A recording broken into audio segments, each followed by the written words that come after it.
takes to kick in. Hello, and welcome to Not Midweek Gaming. Welcome to Roundtable Gaming Easter Special with my good friend Draconius and a BaldmanGamer for some gaming conversation. This has been talked about for a while, and we finally arranged it. So, how are you, BaldmanGamer?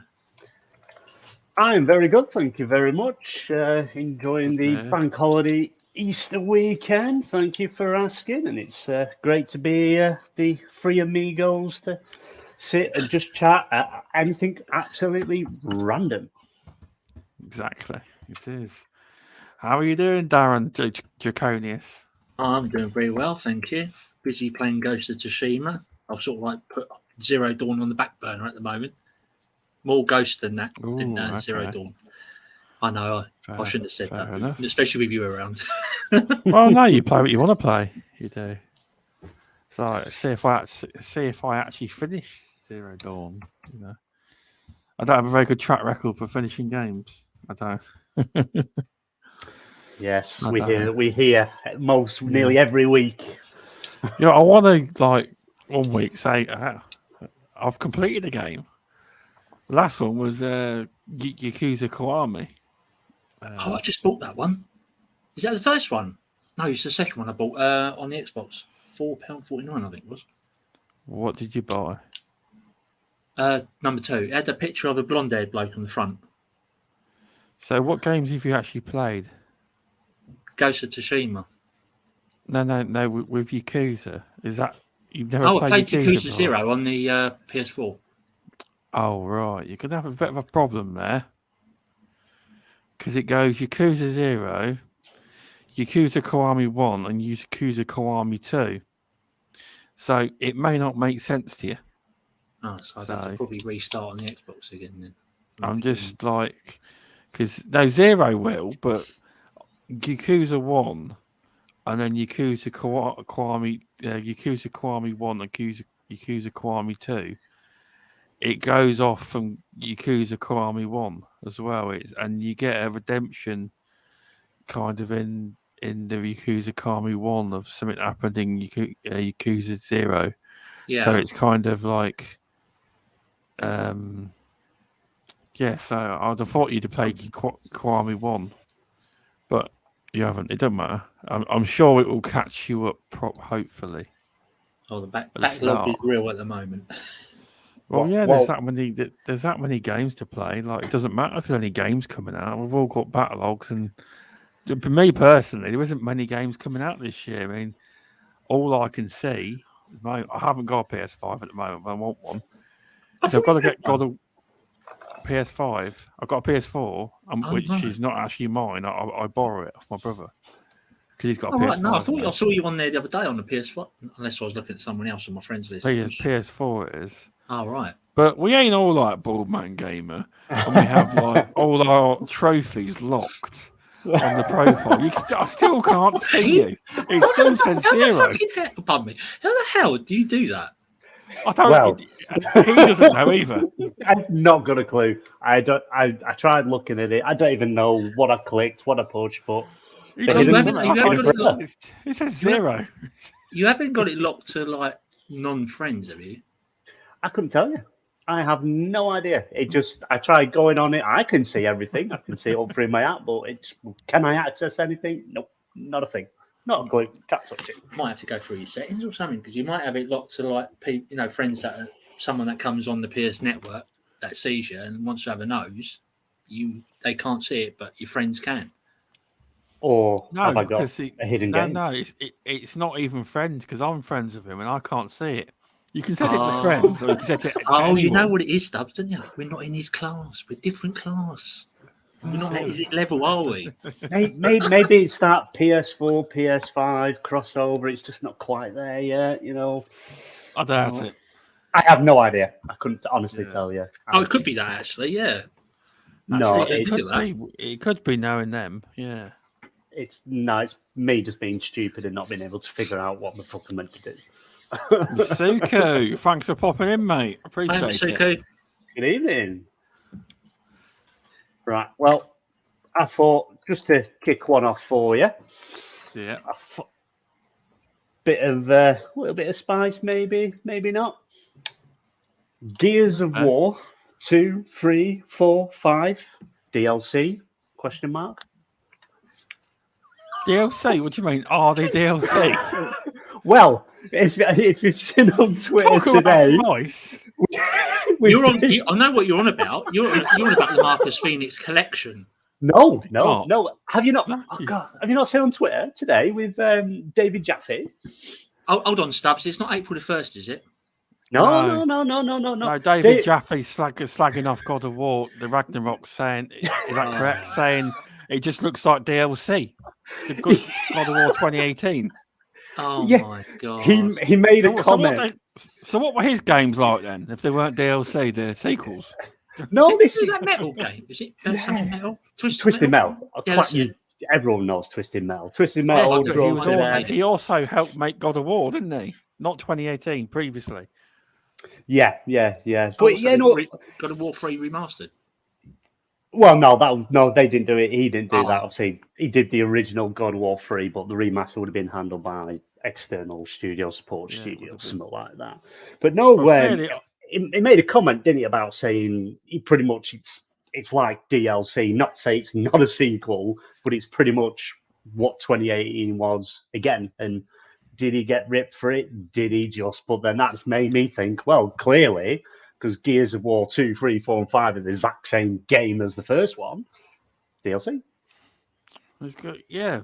It's like, although they all look different, obviously. I mean, when you get to Gears 4, Gears 5, I mean, okay, Gears 5 looks incredible on the Series X. Yeah, it does. And the Hive Busters makes the actual base campaign look a lot worse because the Hive Busters has been used it was UE4, I believe, but they've obviously worked out how to use it, optimize it even more. But it is right though. If you look at Gears 4 and Gears 5, pretty much they do look similar.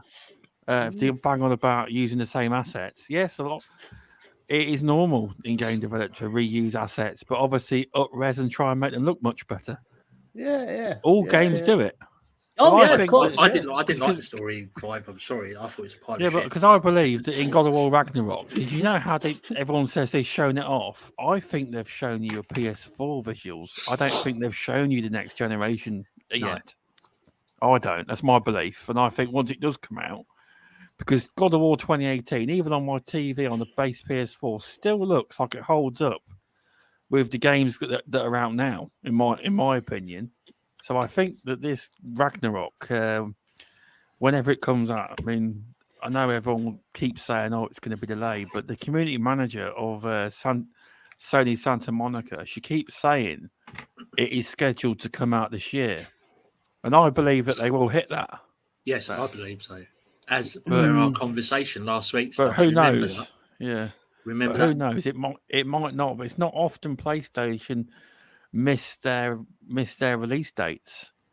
If you remember, it hasn't got a release date. Mind, yeah. Do you remember that when someone was saying Starfield will not be delayed?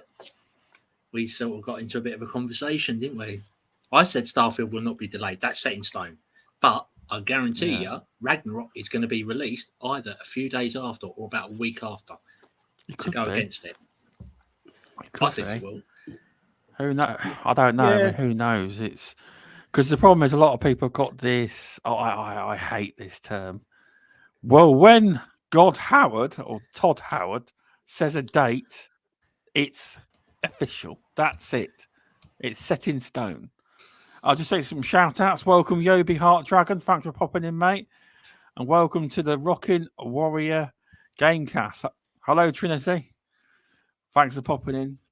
That's Trinity from our Dazcast DM. That's Spooky Sprocket. He's a good Trinity, lady. Shouts to you. Yeah, thanks for popping in. It's good to see you. But yeah, no, who knows what's going to happen on that front? I'm only joking. I don't really want it to be delayed, but it's just all these people that put this emphasis into. Well, when he says he delivers. And I'll just laugh if it got delayed. Even by like a month, wasn't it? Problem is, though, You know what I mean? he said he was going to deliver with Fallout 76, and it'll add to that. Problem is, though, they all defend him on They that didn't and do- say, they- "Well, it's they didn't work on it. Yeah, They- didn't Didn't they? work on it. It wasn't the actual studio that made Fallout. They didn't do No, Fallout it 76. was someone else. Yeah, it's Ah. just Todd Howard's, because obviously he's kind of the front of all the games. God, Howard. God Howard, Sir Howard. Yeah, his team weren't actually the core team for Fallout. Didn't even do the game. He didn't have a lot of power then either, because ZeniMax, with the board of directors, had all the power. He didn't really have to say, so he couldn't do out about it, I believe. Yeah. He's kind of pretty much stood there and smiled and waved.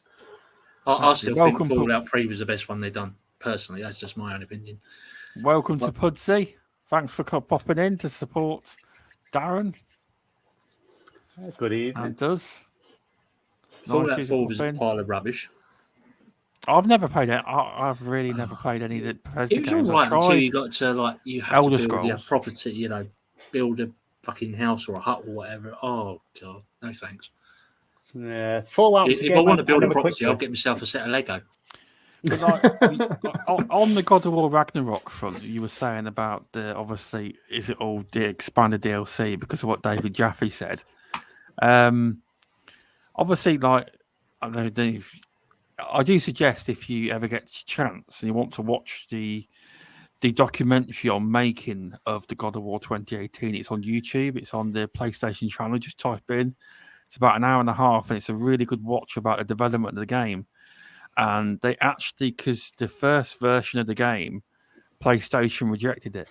And you've seen in the documentary, their hearts are broken. They were not happy because whatever they showed PlayStation turned around and said, "This ain't happening." And they went back to the drawing board and come up with something new, a different concept on God of War, and it worked. The 2018 version. But it is a very good studio. It's because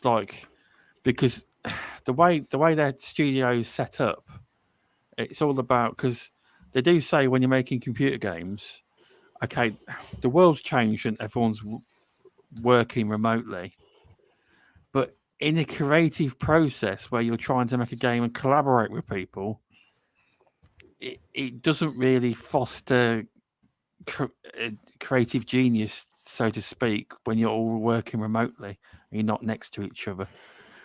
Because their studio is quite in person. I don't know if they've moved to remote, but the making of the game would have been knocked by the pandemic because not being able to be in the same room. So if there is a delay, it would be that. But they're still not. They are saying that it's coming out this year still. But it's a very good documentary. And anyone in chat, I recommend you watch it because it's a really good. Because it even brings up them having to rush to make a demo for E3 and stuff like that. It's really, really good documentary, about an hour and a half. It is about the making of it. It's quite interesting. Makes you think then, because obviously, because of this time of year now, it's kind of where it goes quiet till what would be E3 essentially week in June. But PlayStation generally hit around about September time. So is it going to be what Jeff Keighley put a post up saying he's trying to get everyone together to go pretty much what would be an E3? Does that include PlayStation? Does it not? Who knows? Or do we have to wait till September to get an announcement? It could be. I mean, it's a hard one because PlayStation they're set in their ways of doing their ways the way they want it. And it would be nice to get it all in the same week, but Xbox will probably be up for it. But I'm not sure about everyone else because Nintendo also, and they do their stuff in their own lane as well. No, so it might be a bit difficult to get them all in. But... Masako put a message in. Fallout New Vegas, talking about that, they are rumours there's another number 2 coming out to that, so you might want to keep your ears peeled for that one. Yeah. So I read that a couple of weeks ago, actually. Oh, okay. They are supposed to be rumoured to be working on the second one. I've got David Jaffe's response to after the on-air kickoff he got. Oh, okay. Excuse my language. Oh my fucking God. It is a sequel. Who's claiming anything else? Why must everything be a thing? I'm saying a sequel. Yeah, Sequel? Yeah. I'm saying the sequel, in caps, looks like DLC, meaning it picks up right where the last left off and doesn't look like it's going to be What doing the much different than the original, which is, of course, the original's Game of the Year. So, Yeah. yeah, because it is. It's thing is, I played God of War, and it pretty much it's a brilliant game, looks brilliant, plays brilliant. But if it isn't broke, why try and fix it? What apart from improving graphics and frame rate, it's quite a perfect game near enough. Yeah, So but what's the point? you are right, because it's like when Gears 5 came out, and a lot of reviewers said how to press the 8, and like stupid comments like God of War will get it by some reviewers. Well, it's too much like God of War, or it's too much like Halo, or it's too much like Gears of War. What are you looking for? God of War in Gears? Yeah, You can only change little bits of the game to make new improvements. I mean, I do believe they're probably this Ragnarok, God of War Ragnarok. They will do something different there's because they always do, but it won't be like a major change. It'll be something that it's risky every time you do that because you're worried people ain't gonna like it. You're going to you're going to upset the apple cart, so to speak. The You've got fans. to be, it's a line because it's the same in Halo. You can't do right for wrong. They're trying to make the game better and do this and that, and it's a hard balance, especially with multiplayer. It's like the Gears fan base love it, but then like they do loads of stuff wrong, and the problem is like in Halo at the minute it looks like they're listening to the esports players too much and the professionals, where in Gears when that happened they listened to the esports guys too much and it really messed the multiplayer up because that's who they were listening to, and they were too esports focused, and the esports players do not think about the casual gamer or the ones that play multiplayer. Esports is a whole different level. It is. yeah. But Do you think I that's digress. Yeah. so? Do you think that's why? It's more and more evidence is showing a certain affinities doing a battle royale for Halo because they're It trying is. to please that side of people who just want to See, play free to play the battle thing royale. the thing is, although everyone's, because I've listened to a few podcasts that do like Halo and they're quite good, but it should have always had one, because when you're doing live service now, if you look at all the biggest games, they've all got a battle royale mode. Especially But it's got to be good, for instance. and it's got to be unique, and it's got to work. But it's like you've also in your battle pass, from what I gather, because you can do it in Fortnite. If you were to complete the battle pass completely, you can earn enough V-Bucks to rebuy next season's season pass, and that wasn't in Halo's last season pass.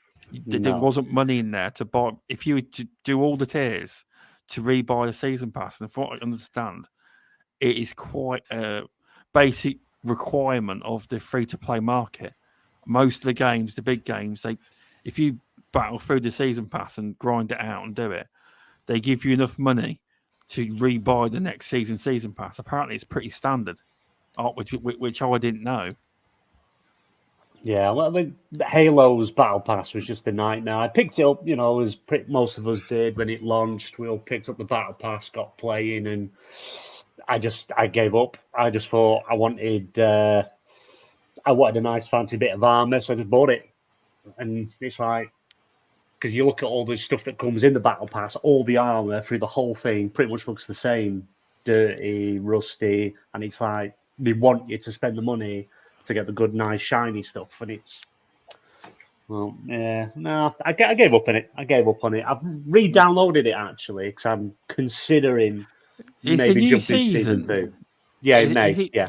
What we're getting is it 2 maps? Yeah, What they two actually maps. giving? I think it's 2 maps, which they did a bit of a video on, didn't they, to show off the maps? Yeah. Big team. The big team battle one, and then like a more 4-on-4 indoor one, and they did a bit of a deep dive on that, which maps look good, looks brilliant. but I don't know. Is it? But it's the content. It's what You've they offer got to to think play. though. From what I understand, I've listened to a few Halo podcasts, and they've got 600 employees. What are they doing? I mean, see, the thing is, I was reading the other day that Halo 5 had a map every month. So why can't they release a map every month for this one? What exactly goes back to your question, Stubz. What are they doing? Thanks for popping in, Trinity. I hope you have fun at your Easter gathering. I appreciate you popping in. Nice to see you. See you later, Trinity. Thank you for coming. But obviously, you are right. It's not as simple as we think. There's 600, roughly 600 devs, ish or less. And they all have different jobs. And for all we know, they could be working on future campaign DLC, but they're not, and stuff like that. But you are right. The maps are the thing is, Forge. I would say Forge is more important because Forge is where the whole community in Halo can make content, and the most popular maps can be cycled in, and they vote and stuff, and that is where your content, without the studio even making any maps, and keep pumping maps out with the community making them and people voting and putting them into circulation and keeping the game going. That should be really important. Yeah, Forge should have been on top of the list. Well, for the multiplayer side, Forge should have been at the top of the list because everyone can design their own maps, design their own features. That should have been a priority. Free content. Once it's out, you can vote on maps, and the most popular maps get put into rotation. Exactly. And people wouldn't. You could, although it's community content, it's content. People. Still to play. But on the campaign side, co-op should have been there at launch. I know the reasons. I know they're saying this, that, the other. But to me, co-op should have been there at launch. That is why I play Halo, because I like the co-op. I like to sit and play with a friend, chatting, messing about while playing. You can, when you play Halo campaign, you can see the world. It's set out for needing someone else with you. It's kind of sort of designed where for two people to be playing, but it's still a unknown date. Some point in season 2, it's meant to be coming, but we'll see. Well, yeah, it's from what I've spoken to a lot of people, and they, I think, a few people I know have always played Halo co-op. Me, yeah, I have one. So it was you as well, yeah. And always have played the campaign co-op, and just same with Gears. The problem, the co-op, a lot of games are better in co-op. I can't read. See, the problem is when you look at my playtime in Halo Master Chief Collection, I've got like 70 hours, right? And I haven't completed all the campaigns yet. No surprise there. But I've only got 15 hours in Halo Infinite, and I haven't completed Halo Infinite. I'm waiting for co-op on that. I tried multiplayer, and I'm just not a Halo guy, but my missus is. She loves it. Really appealing. Even the deals, not the deals, even the stuff you buy isn't that appealing. From what I understand, I've heard from various different Halo people in videos and stuff and podcasts. Apparently, all the skins weren't made to go on all the characters. What? The certain suits can only go on certain characters in the game, like armor cores and stuff. They weren't universally built, and that's weird. Yeah, it's designed when you with the Halo multiplayer. You've got like, I think it's like Mark 1, Mark 2, Mark 4 type thing, and only certain stuff can go on certain pieces, certain suits, if you will, and that's it. But they're meant to be changing that. That's what's meant to be coming with the next season, so you can mix that up. But it's stupid, crazy. It's weird because you'd think that they'd go and look at and do research on all the top free-to-play shooter games and realise that all these suits can go on any character, so that wouldn't happen. But just look at Fortnite for once. You can get as many skins as you like with that one. I am undefeated in Fortnite. Undefeated? undefeated. Oh, here we go. Here we go. That sounds like a challenge. You'll have to tell me what one you downloaded, because the one I can only see on the Xbox is the one where you got to build Lego houses. No. I ain't doing that. No. You just click on change mode and you go down to zero build. Click it. I played my first match, my first game, and I won. So I've retired out on top. I've not yet won. That's annoying me. I haven't won yet. Yeah. Won me first. Even better if you found out you beat Grandpa Gaming. He's funny. Oh dear. But I enjoyed it. I don't like that build thing. It's not. I'm not quick enough for that. It is what made Fortnite, but the problem is the kids don't even, when they're building. I was playing with my son, and he's not the best in the world, but he was building fast, and it looked to me like he weren't even thinking. They don't they're just like, I was playing with my cousins one day, because I'm 15 and 14 or whatever, and on the PlayStation, and they were stand here, and next thing you know, I was 20 foot in the air. They built with me and chucked me up in the air. And they were within seconds we were high up. But a lot of it in that game, in the build mode, it isn't because they're skilled in gun battles. It's that they're skilled at building, at hiding. Yeah. That's probably why you've been winning, BaldmanGamer. That's why you've been winning, because they don't know how to do gunfights. They don't. Yeah. They're used to building straight away. Oh, Masako, you wait till I get a bit of practice on Gears of War, and I'll have Stubzy on the flawless victory. Don't worry, I'll have him. I need a bit of practice. I played it for a couple of years. Masuko might be laughing at that, because if I know someone's going to challenge me, I'll go in and practice. Because I think I was at 50 because we streamed it, but at first it looked like Mr. Tucci was going to win. But the tide soon started changing, because I was like, oh well, I think I better start trying. And for a bit, he couldn't get a kill on me. I just kept booming him as soon as it was a shotgun, and then it was I think it was 50 kills to 35 or something like that. Oh yeah, I remember you saying something about that earlier. But he wants to challenge me in Halo, so I need to play Halo so he can beat me. There's no way I can play beat him. Halo multiplayer. I can't get on with that. I don't mind. I know full well he beat me on Halo. But I have downloaded Bound for Blood, Dave. So I've got that, and I've actually, believe it or not, I did actually install Gears 5 as well. So I've got that ready. Wow. I've got Back for Blood, Aliens Fireteam. Yeah, it doesn't mean I'm going to play it, but I have got it installed. I think Masuku's complete, because I was playing that with VJ, Masuku, and the couple of us, but I was doing all right. But they obviously completed the game without me, because I'm not very reliable when it comes to playing online gaming. I'm not. So I think they completed all the content. He probably confirm me in chat. He probably say, but it's not a bad game. It's not. That's what me and the missus done. Remember Left 4 Dead? Me and my missus went literally through first one and the second one every Sunday night. We went through both of them together. It's absolutely blinding game. Yeah, this game isn't exactly like that, but it's not bad. It's never going to be as good as what the first game was. But it's got Left 4 Dead creators done that though, didn't they? Or part of the development team. Yeah, but it's been that long. So that's the problem. When you leave an IP that long, it's good. Don't get me wrong. 40 hours it took them. Yeah, they put it. Yeah, 40 hours, but they did it in the end because they wanted to keep the Left 4 Dead name, but they couldn't because I think Gabe Newell of Steam said no, we own that type name. You can't have it. Yeah. That's why they went for Back 4 Blood. Valve.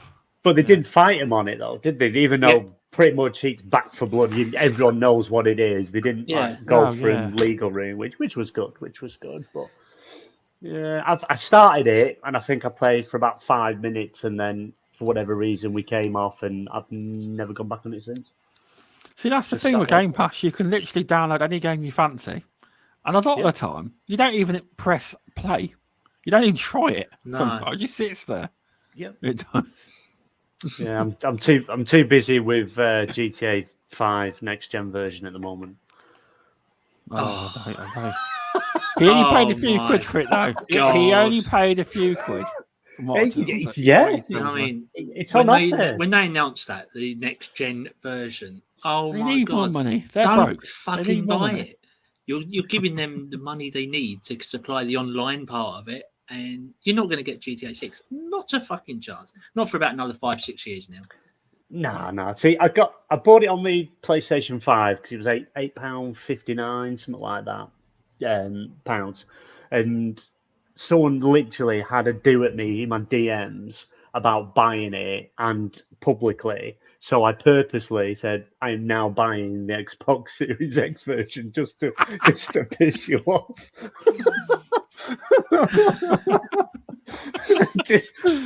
The abuse I got in my DMs. Oh my god, you're part of the problem. I'm like, hey, play what you want. Who cares? It says if people are buying it, doesn't mean that the devs are going to go, whoa, stop working on GTA 6. We need to do a next gen version. Let's come on GTA 5. Let's get over 10 years out of it. It is still working on it. The people that are buying this next gen version of GTA 5 is sort of funding not GTA 6. They're funding the online cash cow. That's what they're doing. It's GTA Plus. That I will not invest in. Don't worry. I will not fall into. But the announcement they made about a month or so ago is supposed to be in GTA 6, but now people are turning their heads and saying, well, no, that's not GTA 6. That's an online version of GTA in itself. It's not going to be GTA 6. Yeah, you're gonna have a main campaign because that's what Grand Theft Auto was known for. But it's gonna have. No, it's supposed to be. They reckon it's just going to be online, no campaign, just online. That's the new one. I think, although it says rumor, a lot of people, I'm not naming any of the known insiders, but there is people that say their theory, but then go, oh, I've heard this, but they haven't. They've just made it up themselves. Yeah. So GTA will probably be massively online, but I'd hope it would have some kind of campaign because they're always good at building campaigns. They will, but hopefully they have it. But some people, rumors, they do kind of not all of them. I'm not talking about people like Jez Corden and Jeff Grubb, good people that I'm on about. A lot of the podcasters have a habit of saying there's a rumor, and it gets round, and it's basically something that because I always remember a while ago when it might have been last year, VJ said on my podcast, he said he just come up with a theory that Microsoft would buy Valve. You know, the Gabe Newell was coming up to an age and all that. Well, next week it was the rumors were doing, the rumor mill was turning around all the podcasts. And they wouldn't say who it was, but it was just what VJ come up with a theory. And next thing you know, it was doing, not on all the podcasts, it was doing the rounds. And VJ heard about it. He said, it's me. I just a theory. I didn't hear VJ because I don't think I started listening to you back then. Yeah. But I did say something to one of my other gaming friends that I talked to on stream, on Twitch and that, talking about that. I said, well, Phil and Gabe are very closey, buddy. And if anyone was going to have Valve and Steam on their system, it would be Microsoft. Yeah. Well, it was just last year, and it wasn't a rumor; it was a theory idea. He said to me, "It won't ever happen," but then it didn't. Everyone was coming up with it. Oh, I've heard this, I've heard that. It weren't. It was made up. Hello, Assassin Looper. How you doing? Just a Sunday night roundtable thingy. Hope you're doing well. But no, shooting the breeze and living the dream. But then, if he's near to retirement, what's he doing? Running around delivering Steam Decks. But that is a good publicity, isn't it? That was pretty cool because they replayed the video on the thingy because so and so wasn't in. He wanted to give it to him, and obviously he had a face mask on, and it was him. It was Gabe Newell. He was going out delivering a couple of them for press. That was all for press. That was. That's why everyone's taking forever to get a Steam Deck. He's delivering everyone's in person. Yeah, he is. Indie gamer. Could you just imagine it if Gabe Newell turns up his front door? Yeah, it turns up in the front, or even Phil Spencer say, here's a new Series X, and you look, what the fuck? You wouldn't know what to say, would you? If Phil Spencer turned up on your door, or Gabe Newell handing you a console of whatever kind, you think, oh my God. You'd be literally. I'd have to hug him. Just make sure he's real. You are a real person. But then saying that though, if it was someone like Jim, that's the big difference, because back when Bill Gates helped, obviously they launched the original Xbox, and I think the 360. Was it? Bill Gates was there with the first. That was it, the original Xbox, I believe, and he was there with the first person to purchase one, and Bill Gates gave him it for free. He says it's in that documentary. I'm buying it for you. Here you go. It's free for you. Yeah, it's on me. I would have thought Phil would have done something like that, but I suppose the way gamers are now, he probably would have got mobbed. Do you know what I mean? Yeah. Yeah.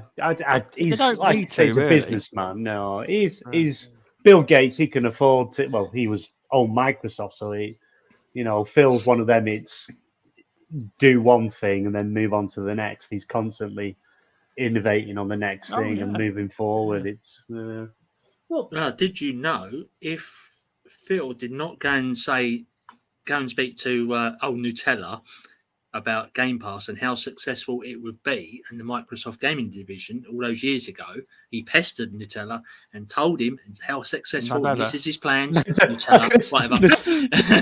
Always chocolate spread.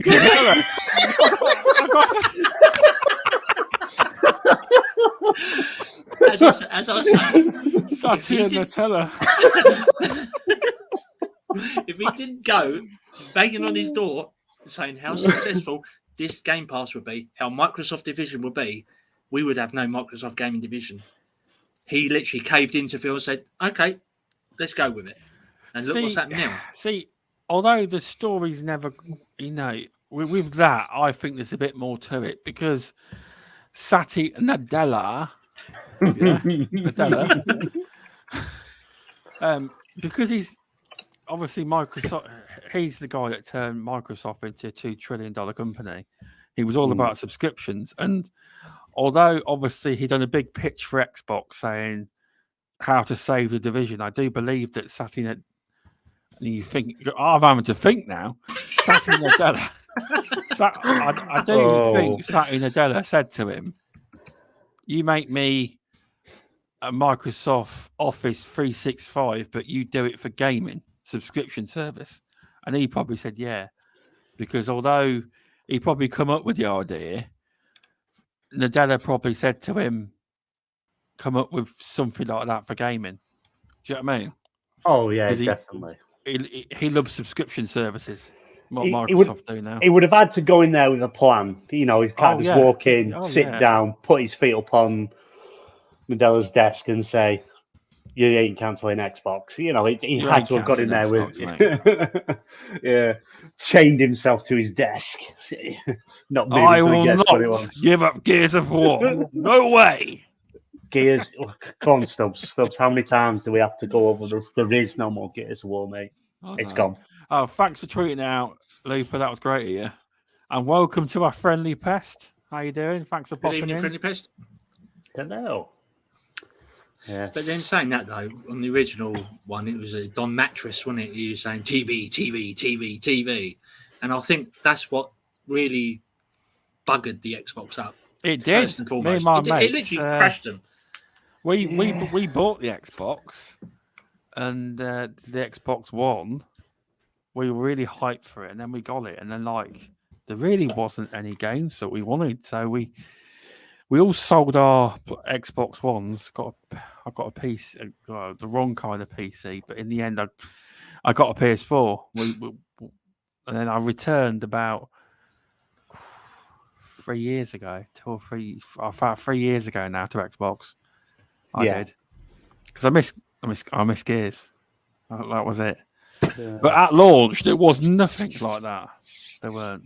Hivebusters was the best DLC of a Gears game. I'm sorry, that was absolutely phenomenal. That game. I know it's only a short DLC, but I thought it was brilliant. I think that was pretty much like a bit like a tech demo to see, where they could go with it in the future. Because we know we are going to get another Gears of War game. Oh, I can't believe I just said that. Yes, we're going to get another Gears of War game. And if it uses that high buster type, the stuff they use, the systems they use in Unreal 5, it could be an actual sequel, not DLC. Yeah, I mean, that was an offshoot though. That's not on the main line. But No, it was just like a tech demo type thing. Well, it was a very well thought out game. Story, everything was.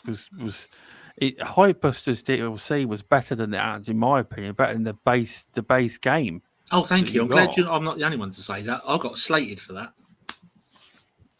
A lot of people don't come at me because I'm a Gears fan. I could go back at them. I know what to say. I've played them all. I played all the Gears games. I have played them all co-op. Played them all, done them all. I couldn't actually tell you what the story was about in any of them. I don't get it. Don't understand it. Well, Kate in 5 was somehow connected to those alien things, wasn't she? I think everybody was sort of thrown off with that. I was a little bit. I must admit, she was somehow connected to them. I thought, well, hold on a minute. Where's this bloody story going? Have you completed the game? Yeah, I have. I finished the story, but I still didn't fully understand. Do not understand Gears of War. Oh, no. I couldn't tell you. If you to ask me the story timeline of Gears, I couldn't tell you. Kate's grandmother is Queen Mara. Queen Mara is human. What? Okay. But they're all she's not monsters and aliens. No, but Queen Mara. No, it's a different game, BMG. I think of Monsters and Aliens. Oh no, it's Monsters University. That's it. Sorry. I was wondering. It was. She is human. Although in Gears 5, they both looked that way because they were dead. Honestly, they were. It's hard to explain, but they were actually dead when they grabbed Matey. They were. Right. I said Matey because I don't want to spoil it for anyone who's not played it. But yeah, Queen Mara, the leader of the Horde, Locust Horde, is actually human. I understand loads of lore and stuff. It's quite in depth. Ain't the game's actually based on books, comics? I've never read the comic. I keep meaning to buy some comics to sort of get to grips with it, but I haven't got around to it. There's so much lore and story arcs and everything. You could have another 15 games easily on Gears alone. No. Right, so far I've got a list. Gears, I can beat Stubsy on. Halo, I can definitely beat him on. So yeah, I'm doing well on Halo. I am doing well for this list so far. I tell you, Lupa's very good at Gears of War. Yeah, she is. Oh man, Horde mode. I remember once I weren't playing very well. I haven't played in a while. And here we go. He's using an excuse, BMG. Yeah. But she was very good. If I beat him, if I beat Stubsy, he'll come on and say, "Well, yeah, Darren beat me because I ain't played for a while." To be fair though, Lupa does play with Crispy Bomb, so he's taught her a lot. So I must admit, I do message Crispy quite a bit. I need to get time to play him. He plays it all the time. I don't play it very often because I asked him a few months ago if he can show me a few things that I don't know. But I haven't. Of course, time difference. He lives in the States and I'm over here, so it's a bit of a. Friendly Pest has just put summarise of Gears in chat. Is that actually real? Is that what it is? Is that the crux of the whole Gears? Summarise it for you all. Sergeant Hoffman had a love child with Maria. That love child grew up to be Marcus. No. That's not his evil twin. He DM'd me this on what a TV series would be like because he's not happy with a Halo TV series. I don't know. I haven't seen Halo TV series because we don't get Paramount over here. So yet, don't get it yet. I've watched it. Other ways of doing it. I haven't got Paramount. No, there are other ways of seeing it, but it's not 100%. That's not. Friendly Pest, you're just trying to mess with the head now. I'm even more confused than I was before. What? Have I played Elden Ring? Lupa? No, I haven't. VJ's he's been playing that for weeks. I mean, I think he's been playing it for about 5 weeks or so with Removable Sanity. Talking about it. They've been playing it a long time. I haven't People got it keep yet. asking me if I played that. I said, no, I'm not into that. Problem is, I'm indie gamers trying to teach me not to get wound up. You see, Bloodborne when I'm kicked playing my arse, that was enough harder for me. games, because I get really annoyed when I can't die. And he says to me, "Don't see it as a bad thing. See it as a learning experience, and try and take it a different way, and try and defeat it a different angle." See, that's the gear you should take with Gears of War, BMG. Take that approach. That's a perfect approach. Gears 1 and 2 are very Gears 1, 2, and 3 are very much more difficult than Gears 4 and 5. Gears 4 and 5 are easier. They are. Quick question for everyone on the panel and the guests: who's replacing Phil Spencer in less than 3 years? No one, because Phil Spencer is not going anywhere for at least 10. Phil You Spencer reckon will he's going to be here. there for 10? Not a chance. He'll be here for launch of the next generation. When it happens, it will be Sarah Bond that's replacing him. Yeah, that's what I think they're gearing her up to be. Out of it. He'll be out and he'll be moved up. He already is. He's at the top. The restructured the company. He is the CEO of Microsoft Gaming. Yeah, but they could move up even higher. I.e. number 2 to Nutella. Nutella. What is his name? Sorry. What is his name? Satya Nadella. Yeah. Oh, Nadella. Oh, right. Satellite Nutella. Yeah, he's the big cheese of Microsoft. What, Satellite Nutella? Yeah, even Dragon Heart Yobi said Sarah Bond. Yeah, I think they're gearing up to eventually be when he. I don't think he's got 10 years left though, but I think he's got quite a few years. How old is he now? Is he 54, 55? I think he's 54. Yeah, he's younger than that, isn't he? No, I think he's 54. No, he's no way 50. Hang on. I'd say Google Phil Spencer's age, please, for me. Yeah, we need this. I'm sure he's 54. Yeah, I'm sure. Looper, his actual job title is the title they keep bringing him up with is Microsoft head of Microsoft Gaming, not head of Xbox Gaming. No, they've done away with that now. You're winding people up. Yeah. You can get Jim Lion Ryan or Dance Moves Ryan out of here. I'm sorry. They've called it Microsoft Gaming, aren't they now? Yeah, it's Microsoft Gaming, but he is 54. Hey, thank you. Oh, I knew he January was. 12th, 1968. Thank you very 54. Much. I said he's 54. Well, isn't the American retirement age like 65? So yeah, so he's got time. No, I think he moved. Got 11 years in him. Within 3 to 4 years, he'll move up underneath Nadella. I don't know if he'll want to. I don't think he'd want to. I think he's. To be fair, in that kind of position, the amount of money they make and the bonuses to get and retirement packages, I bet I bet he's a multi-millionaire easy. Do you know what I mean? So. Oh God! Well, yeah, easily. He's easily in the millions. But yeah, no. Phil Spencer's official title, once they restructured the company, is CEO of Microsoft Gaming. See, I know why I did that. Microsoft Gaming. I know why they did that because Microsoft, obviously, got PC, and you got the whole ecosystem of things of gaming. So, I always use the if this Activision Blizzard deal goes through, to say you're playing Call of Duty on PlayStation, although it's on a PlayStation, that software has been sold. So technically, they would regard that Call of Duty as part of the Microsoft gaming ecosystem. So you got like King Mobile, Candy Crush. They're also part of the Microsoft gaming division. That kind of stuff.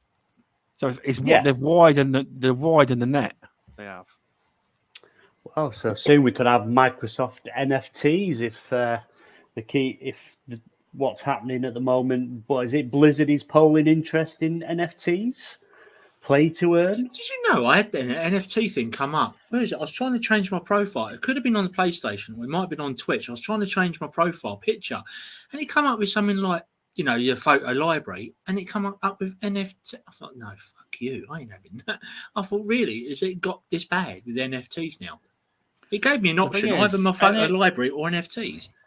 NFT could be a good thing, but only if it's Oh. created in the only Ooh. if somebody comes up with a good way of doing it, so it's not crappy. Yeah, but So the I'm chances of it happening are like zero. But you know, it's I'm not not being happen. funny, but I've listened to other podcasters like Cole, Dealer, and Mav as well, trying to explain what an NFT is. And you know what? I still can't fucking understand what the hell it's supposed to be about. Non-fungible token. Is it something you buy but you don't actually own? Well, you do own it. Like you could buy a picture yourself, and that's an NFT. Yeah, and it'll have a unique code to you. No one else can have that picture with that code. That's unique to you. But say you've got it in a game, and that game closes, because you could sell it. You could then sell it on if you wanted.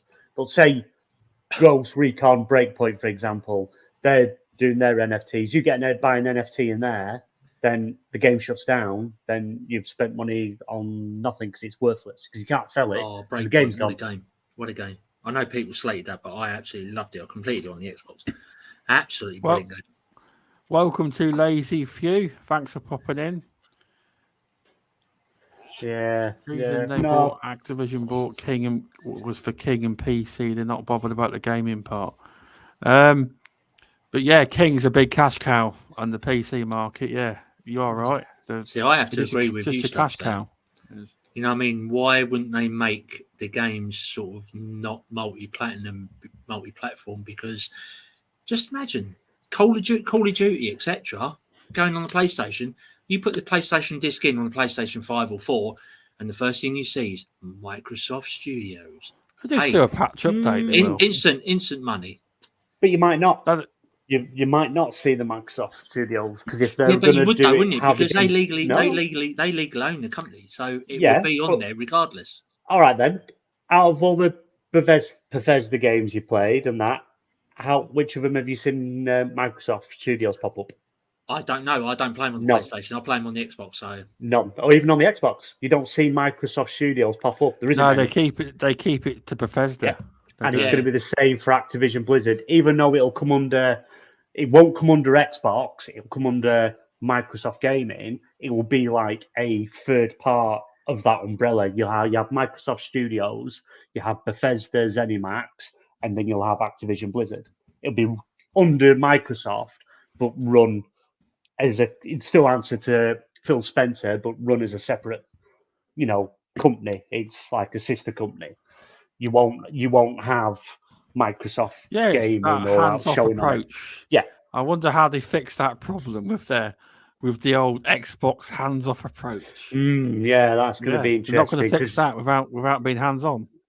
Yeah, it's going to be a definite. But you play like I played Deathloop on the PS5. It's not my kind of game. I understood what it was trying to go for, but it's not my kind of game. It really isn't. But you load it up. It's mentioned ZeniMax and Bethesda. There isn't a word of Xbox in sight anywhere. No, because Bethesda is under Microsoft, isn't it? So therefore, it's all under Microsoft Gaming, but it's run as a separate thing, isn't it? It's Bethesda. They still self-publish their own games. It's not Microsoft Studios publishing them. It's all. I can understand what Stubz was saying, though. You know, what I mean, I can understand why. I know you get the fanboys saying, "Oh, yeah, this should be on this one console." No, I just meant with Call of Duty. Call of Duty will be multi-platform.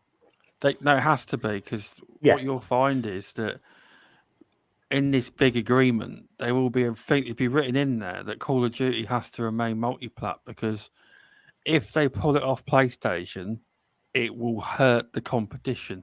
Yeah, and that's one of the things the FTC can get them on. Exactly. Yeah. That's what I mean. I was reading. I'll be honest. Not many people would agree, but I think the majority of them games are all going to be multi-plat. I believe Call of Duty, Overwatch, and Diablo. No, I think a lot more than that. I think this was bought as a cash cow. No, I can't see Crash and Spyro, etc., being multi-platform. But what I'm saying is Microsoft wants to be. They're a $2 trillion company. They want to grow to $3, $4, $5, $6 trillion. All the directors don't care. They just want money. Yeah. See, I don't. The point of. You know, I don't think Call of Duty is what they. Even though obviously Call of Duty is part of Activision Blizzard, it's King. I think it's all King. Yeah, King is what they want. They want that chunk of the mobile market. That's where they want to be. Yeah, that's what they want. That's where King's a well-known name, established name all over the world. That is what I think that's what they want. If they could have got that on their own, I think they would have got it. Because Microsoft's trying to get into the app business because they've also done a deal with Tencent for Asia, the mobile gaming division. Because if you want to make any apps or games in Asia region, you have to be in business with Tencent. You know, or love them or hate them, you've got to be in bed with them. Otherwise you won't get anywhere. They rule the roost over there. So they've done a deal with them. I don't know what's happening there, but they've done a deal with them. I don't know what they're making or anything, but they're doing something. They are. Spyro and Crash should be exclusive. They won't be multi-platform. They're not a big PlayStation franchise, are they? Really? They're not going to miss anything out of them. Yeah, I think them sort of smaller things, stuff that's not been around much, they'll be like, Game Pass fillers, if you will. That's where they're going to end up being. But your big titles like your Overwatch, your Call of Duty, that's always going to be multi-platform. It's too big. It's too big to just pull to one, like say, one console, one platform. Spyro and Crash haven't got any developers anymore. They're all Call of Duty devs. Yeah, but I think they're going to pull. I think Microsoft, once the deal goes through, they're going to pull them off. They will pull them straight off. See, the thing is that now they've got more IPs than they can cope with. They've got more IPs than studios. Did you see what they did with Vicarious Visions? That one was incorporated them into Blizzard. They're now a support studio. Vicarious Visions, in its name's gone now. Obviously, the team's intact, but they've just become a support studio into Blizzard, which is a shame. It's a shame because they make some good games. Yeah. I go against a lot of the grain of what everyone wants nowadays. I think just Microsoft I don't see the point in exclusivity anymore. What I can't understand is why I want Gears to be on PlayStation, but everyone's saying but even the Gears creators say that because they say that Xbox don't do nothing to boost the player base. They don't advertise it. They do nothing to try and boost numbers.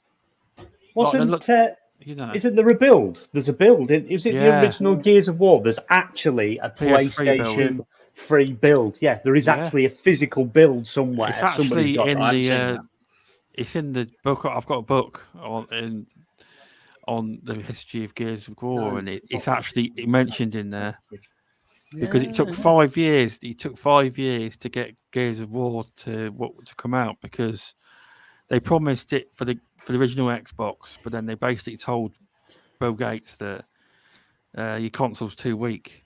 Basically, it wasn't powerful enough. Yeah. So they pushed it back to the 360. But it took years to the cover art. It's amazing all the cover art for it. Diet Coke in the fridge as well. Yeah. It's. But we'll have to wait and see. I'm too open-minded these days about multi-plat game. I am. To be honest, everything could be multi-plat. You should just be able to pick one console and play anything. I do think one day, probably 10, 15 years time, this so-called. I think I heard Pong Soul a while ago, and he had a good take on it. It's very far out there. Like he says, the metaverse they may be talking about may be kind of, I believe this is what he meant, where you could pick a box and you could buy any game, any DLC, and use any gamer tag on any system, and you can just pick what you want in the metaverse and log in, and you can buy anything. And that's probably a feature that could happen eventually. I'm not saying now. His computer's crashed here. He'll join shortly. That could be a possibility in the future. Who knows? 10, 15 years in the future. Yeah, it's good theory because the gaming industry is changing so much. It really is. Oh, it's constantly pushing forward, and this whole, like I say, it's only certain hardcore members of communities that drag this console wars on and stuff, which is it's not needed anymore. Everyone should be able to play anything now. That is where we should be. Enjoy what you play anywhere, but it's one Lupa's of them. right though. What she just said. The good thing about the acquisition is that all those talented developers that have been working on Call of Duty can now go and work on some new games, and that'd be good. I mean, I still think even when the acquisition goes through, because obviously they have already agreed, they have agreed contracts for Call of Duty for the next number of years. I do think they will still push out yearly Call of Duty because they've already made them, you see. Yeah. So they have to go through that cycle for the next 3 years. The ones that are coming out soon or as soon as, they're still going to be sort of multi-platform. That's what I was reading into it. The games that are in production now, coming in about another 6 months or so to a year, they're still going to be multi-platform. Yeah. Next year's Call of Duty is cancelled. Because this year's still going ahead, but next year's is cancelled, isn't it? That's they've delayed it, not cancelled. They've delayed it. But I suppose you could make because obviously the thing with Call of Duty, the main thing is it's the multiplayer. That's what everyone's into is the multiplayer. You could maybe make campaign or like part of the multiplayer, say zombies, exclusive to Xbox if they were going to go that route. Well, Lupa, the reason Phil's leaving Call of Duty on PlayStation is because if he takes it off PlayStation, the FTC could rip this deal apart. Because they will see that as direct damage to the competition. Yeah. Because Call of Duty is a massive part of PlayStation's revenue. And really, if you were legally allowed to take it off PlayStation, it would actually hit Activision's stock price for us hitting Microsoft's back pocket too, because it's so big. But not only that, I don't play Call of Duty. I don't. I've not played stopped Call of playing Duty that years for a long ago time. because my hand and eye coordination has sort of deteriorated over the last few years because I'm getting old, grey hair and all that shit. But when you get told by young kids, "Oh, you're no effing good. Oh, what the are you doing? You're effing." That's it. Well, no, you know what? I don't need this shit, so I don't play. I just play the campaign and that's it. I said that. I say I don't play Call of Duty, but however, Lupa, if it comes into Game Pass, of course I'll play it. Why not? That's a definite. You get everything, anything that can be shoved straight into Game Pass will be in there. You look like Bethesda, literally, as soon as that acquisition was finished and the deal was sealed, look how quick all them games dropped into Game Pass. Has anyone played the Cold War campaign? Because I've heard that campaign is absolutely phenomenal. I don't know. I'll wait till it goes. If the deal goes through, I'm not sure because I always get worried when I hear about Call of Duty games because I've heard of all the problems and all people's Xboxes crashing. So there's been a lot of problems with Xboxes. With Call of Duty games. And they don't know how to compact the game either. It has to be like 100, 150 gig or something, doesn't it? Oh, yeah, fine. Yeah. There is technology where you can suppress all that, but they don't seem to use that.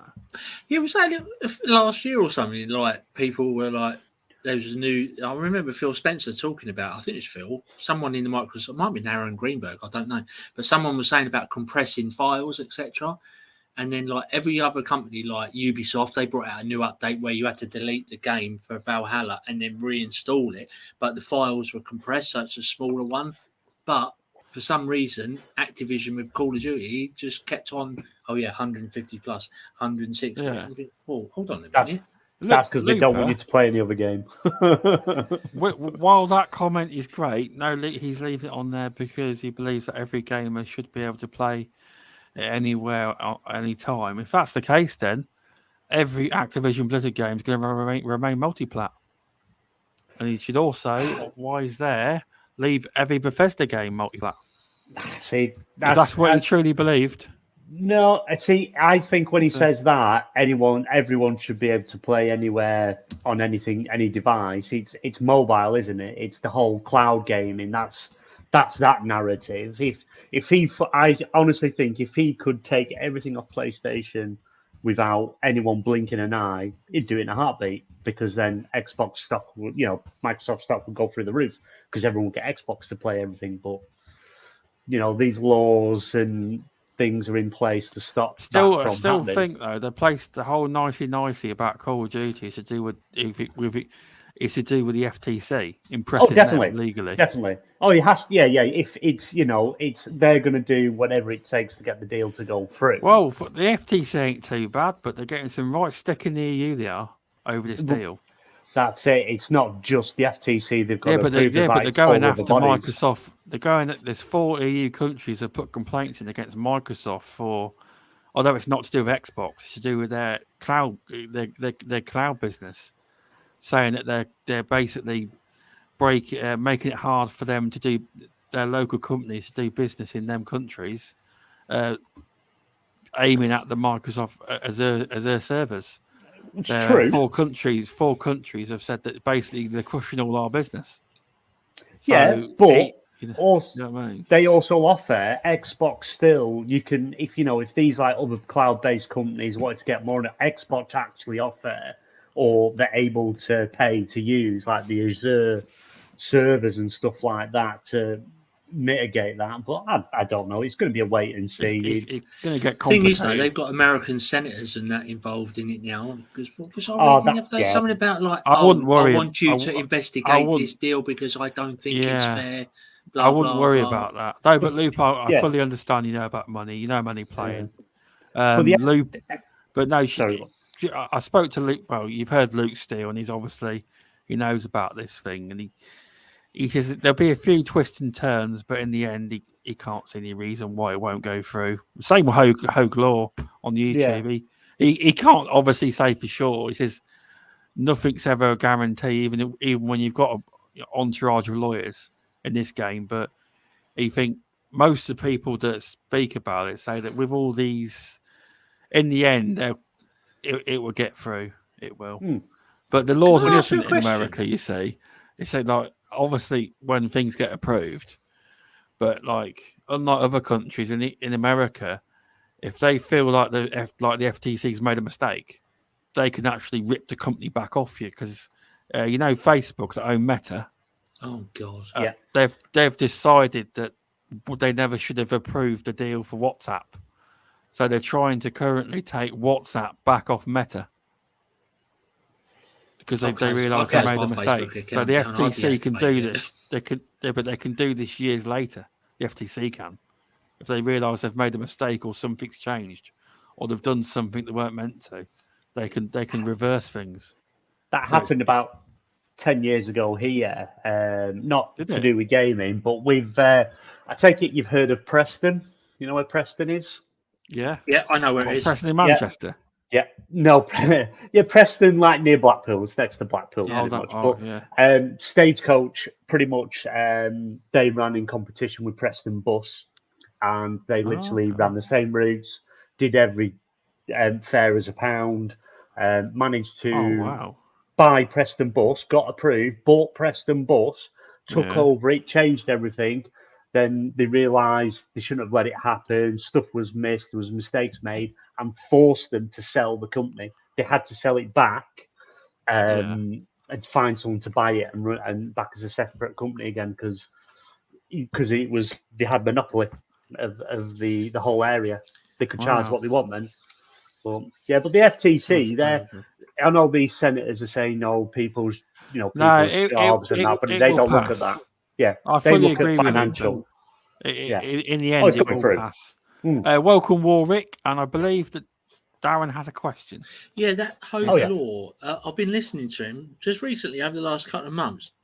I know it sounds stupid. Is he an actual lawyer? Because it says virtual law. So, he is. Yeah, he's got an actual law company. He's the real deal. He's the real deal. I was listening. Like he said, he says virtual law. I thought, well, is he real or is he not? No, he's real deal, mate. Oh yeah, he's good at what he does. Yeah, and I think it's because he sort of came on, doing podcasts and stuff like that in his own show. Because he's a regular on Ainsley's season gaming bitcasts on Sundays. He's actually a He regular is. panel member now. Oh, me. And his Yes. Last Stand Media's turned to legal professional for questions on entertainment industry and that. So, yeah. No, he's good. Yes, I was He's a good listening guy. to him on the contracts between this FTC, disclaimer, they got to investigate Microsoft, blah, blah, blah. And it was very interesting. I was like, I had to keep rewinding and like re-listening to what he was saying. It was just so interesting. Yeah. I think last time he was on about the Activision Blizzard deal when it was all first started coming out, was he saying he was about 60-40 in favour of the deal going through? I think, if I remember rightly, I could be wrong with the percentages. Yeah, because he did say though in acquisitions and mergers, he said although you can have all the money in the world, but he says there is always a slight chance that it can fall through. He says you can't ever, as a lawyer, you can't ever say this is 100% going to go through. You can't say that. He said You've got to play the law of averages. Well, no, he said he thinks it's going to go through, but that's not his obviously lawyer opinion. That's just his personal opinion. Yeah, he's very careful, obviously, with being a lawyer, but most of them that I know that are lawyers and Hogue have all mentioned that they think it will probably get through. So I hope it does go through. Yeah. I just want the developers to be pulled away from Call of Duty and remake that Soldier of Fortune game from years and years ago. I used to love playing those sort of games. They were brilliant. See, it's sort of like Price from Call of Duty had that sort of character. I remember like that one. Yeah, like a hat and like a cigar and a tash and everything, and he had his rifle and everything. He was brilliant. I enjoyed those Soldier of Fortune games. I want them to be pulled away. Once the deal goes through, pull them away, get them remaking some of their old games and bringing them up to date. It'd be brilliant. Oh, hail Nutella! Yeah. That's a classic moment for the show. That was. Oh, no, you're not. You're not. I'm afraid, mate. For that sticking. Well, you got your wish, didn't you? You wanted 3 of us on there. You got us on in here. Well, that's it. But I hope a lot of these studios that they've made, because it just seems to be Activision are doing all these moves and things to, incorporate other studios into support studios and stuff, and this whole NFT polling thing. Because Mike Ybarra, he replied to Andy Robinson today of VGC to say no one's looking at NFTs, and obviously they've responded. Responded saying, well, okay, we'll include that in the article, but we have evidence. We don't just go off rumors. We have evidence to say you are polling for NFTs in play to earn games. So, so it's kicked up a bit of a stir at the moment that, they're like looking at this sort of stuff. Yet this Microsoft deal's going on at the same time. It's like, are they allowed to do that? Should they be doing that? I know they're meant to run as an independent company until the deal's gone through, but surely Phil must be on the phone saying, yeah, Bobby, stop pissing about, mate. Just leave things as they are till we get in and we can kick you out. Yeah, but they can't actually do that either. No. Oh, Stubz. That was the one I was thinking of. Didn't Ybarra join Blizzard? Was it Ybarra? But you're talking. I think you're on about Ybarra. Yeah, but also because it's funny that, isn't it? He's come back to Microsoft now. But Rod Ferguson also left the coalition to go and work at Blizzard, and now obviously with Microsoft trying to acquire them, he's now coming back. But keep him away from. Keep him away from Gears, please, for God's sake.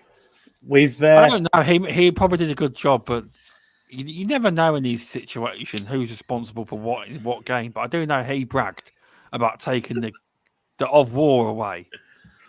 He did. I've just read your comment, BMG. Even though it's an adults game. Our friendly press has got a question here. Predictions for the metagame showcase on the 20th.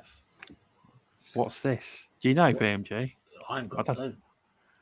I've never heard of it.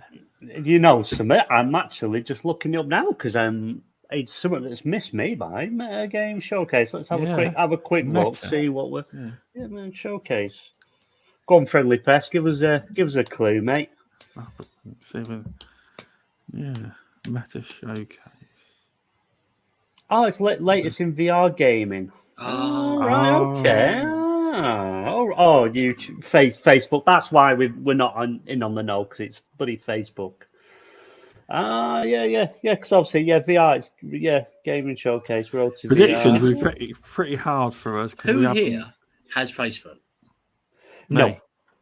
I do not. Who I've said got me? Oh, have you? I've got it. Oh, I Yeah. deactivated my account over a month ago. I'm so glad I did. Oh, it's hard to have predictions of Friendly Press when we don't play VR, so we haven't really. It's hard to have predictions for that. See, I've had It is. PlayStation VR, and I will be picking up PlayStation VR 2, which I'm hoping's announced to be released this year, but we'll see. A prediction I would hope for it is they will announce Star Trek Bridge Crew 2. I love the first one, absolutely brilliant. Get a bunch of years doing different, one's engineering, one's like weapons and steers the ship, and the other guy plays the captain. Oh, brilliant game. Honestly, it's a brilliant game playing on VR and that. Absolutely brilliant. I'd love a second game of that. Really, really would. And Werewolves Within, again, another brilliant game. Both Ubisoft, actually. Both Ubisoft games, VR games made. Yeah, they were good. They were good. I want to know what's happened to that other Ubisoft game, the Pirates one. You're never going to see that. You're never going to see that. You know, I mean, since I played Black Flag a few years ago, I don't mind being back at Pirate. I think Nutella should acquire that from Xbox. Nutella can. I still personally think. Sorry. Oh my god. Saturated Nutella, yeah. I'm never going to live that down. I will never live that down. I still personally think once this deal goes through, I think probably in about another 6 months to a year after the deal goes through, I think Ubisoft will be in a partnership with Microsoft. I just think that. I don't know if they can. Doesn't Vivendi actually own a big percentage of Ubisoft? Oh yeah, but I think Ubisoft bought them sort of fought that one off in I think it was 1994, 2004. They fought that off. No, they fought. No, recently. But I think they fought off the. You're on Darren. You're on about the entire acquisition of the company. They fought that off. Yeah, they did. But they've actually got shares. They actually have a shareholding. Yeah, but I thought Vivendi sort of tried buying them out full stop a few years ago, and like Ubisoft, no way. Well, they had to do a lot of pleading and begging and that to stop it. Vivendi from getting it, but I think they've still got quite a big stake in the company. Without actually going on looking, that's just me guessing after a few beers, you know. But yeah, a fellow Trekkie, yes, Friendly Pest, yes, I do. I've just got to watch the latest episode of Star Trek Picard. I'm a old school purist of Star Trek. I've watched all the old series. I will not watch the new stuff. Now, are you joking? You're different to me. It might ruin it for me. No. I prefer the old ones to the new ones, but my missus is a big Trekkie fan. Oh, no. She loves the old and Captain Picard. Honestly, the new series are like it's like watching film. It's like just short films in a cinema. They're that good, that big a budget. And it's you've got to watch it, especially Picard. You've got to watch Picard because technically that's connected to the original. That's part of the generation. It is. Now, who thinks it's the same actor? Now, who thinks? Okay. Benedict Cumberbatch played a good Khan in that brilliant with Pike. Oh yeah, he was good. I thought he was good. Yeah. I like Benedict Cumberbatch, though. He's a really good actor. He got slated for that part playing Khan. Me and my wife and my daughter went to see that cinema, and I absolutely thought he was fantastic. He played that Khan character so well. It's when you're trying to fill the shoes of the original, though. You're always gonna get that backlash. But yeah, no, you've got to watch Picard on Amazon. The second season's partway through now because it's actually Patrick Stewart who is through Picard. It's still connected, and they've just done a teaser trailer for the third season, which is bringing back the entire original crew. Riker. Worf, Geordi, Data, all of them. Oh, yeah, Riker. You've got to watch it. You have got to watch it. Have you seen some of the memes? Watch how old you'll look now. Twitter with this, Oh, they look old. Jesus Christ! You look at Picard. You're thinking someone just getting the Zimmer frame. Come on, he's gonna fall. Bless him. Yeah, but that bloke that played Riker, he directed a lot of the episodes of the Next Generation, didn't he? And I thought he'd done really well as the director of some of those episodes. Yeah, Riker's done a lot. Oh God, I can't call him Riker. Yeah, he's done the amount of stuff he's done. Yeah, he's gone. Jonathan Frakes. That's it. Frakes. I think that's it. Yeah, he's done a lot. And then you had Data, didn't you, playing the robot, and then he turns up in that god-awful second Independence Day film, which will remain nameless. You know? Oh, I hated that one. It was just a rip-off of the first one, you know what I mean? No, but yeah, watch Picard. You've got to watch Picard. It's like... I've got that on my watch list, actually. It is. It's good. It is really, really, really good. I won't spoil anything. It's cool. Got to watch it. He must be pushing his old age a bit now. He's just he's in, and I didn't know until he actually fully confirmed it because I wasn't 100% sure. He's in the new Doctor Strange Madness Universe, whatever it's called. Oh, is he? The X-Men. They've crossed it over into the X-Men. Yeah. You see him. It's like Doctor Strange. You see him. I saw that at cinema, and I thought it was absolutely brilliant.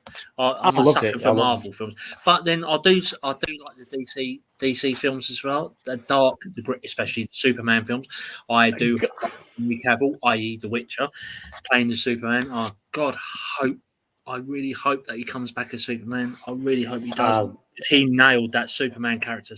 I don't think you're going to see it. Have you watched Peacemaker?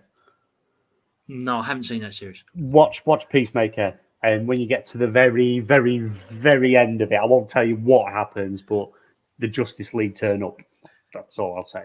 But so you don't think Henry Cavill will come back as Superman? No, I don't think he won't do it again. I think he would want to, but I don't think Warner Brothers, because they announced, was it yesterday or day before, they're doing a full shake-up of the DC universe. Another reboot. Well, it will because it's not Warner Brothers anymore. It's Discovery, isn't it? Yeah, Warner Discovery. I know a lot of people don't like it, but personally, my best two Batmans were Ben Affleck and Keaton. They were the best two. Well, it's going to be a shame, because now they're looking at Ezra. What's his name? Ezra Mill something. Ezra Miller. Yeah, Ezra Miller. That's it. He's because obviously what he just got done for again.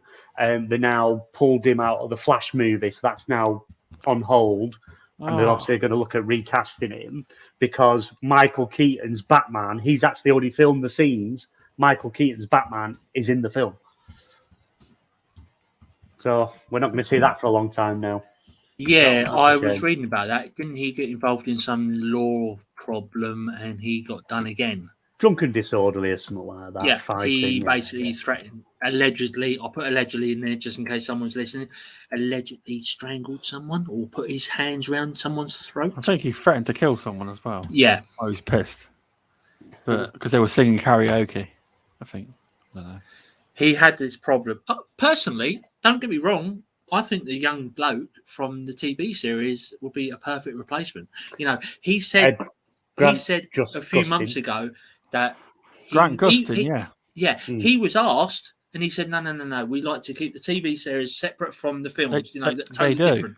You say that, but did you watch the episode where Ezra Miller was in the TV show? I need to catch up with these because I've only seen. Sorry, I've got to wait to watch the latest series on Flash. But I need to catch up because I was really in. And the last one I seen was where was he Defoe, the guy in the wheelchair? He pretended he was in a wheelchair. That was like season 3 or 4.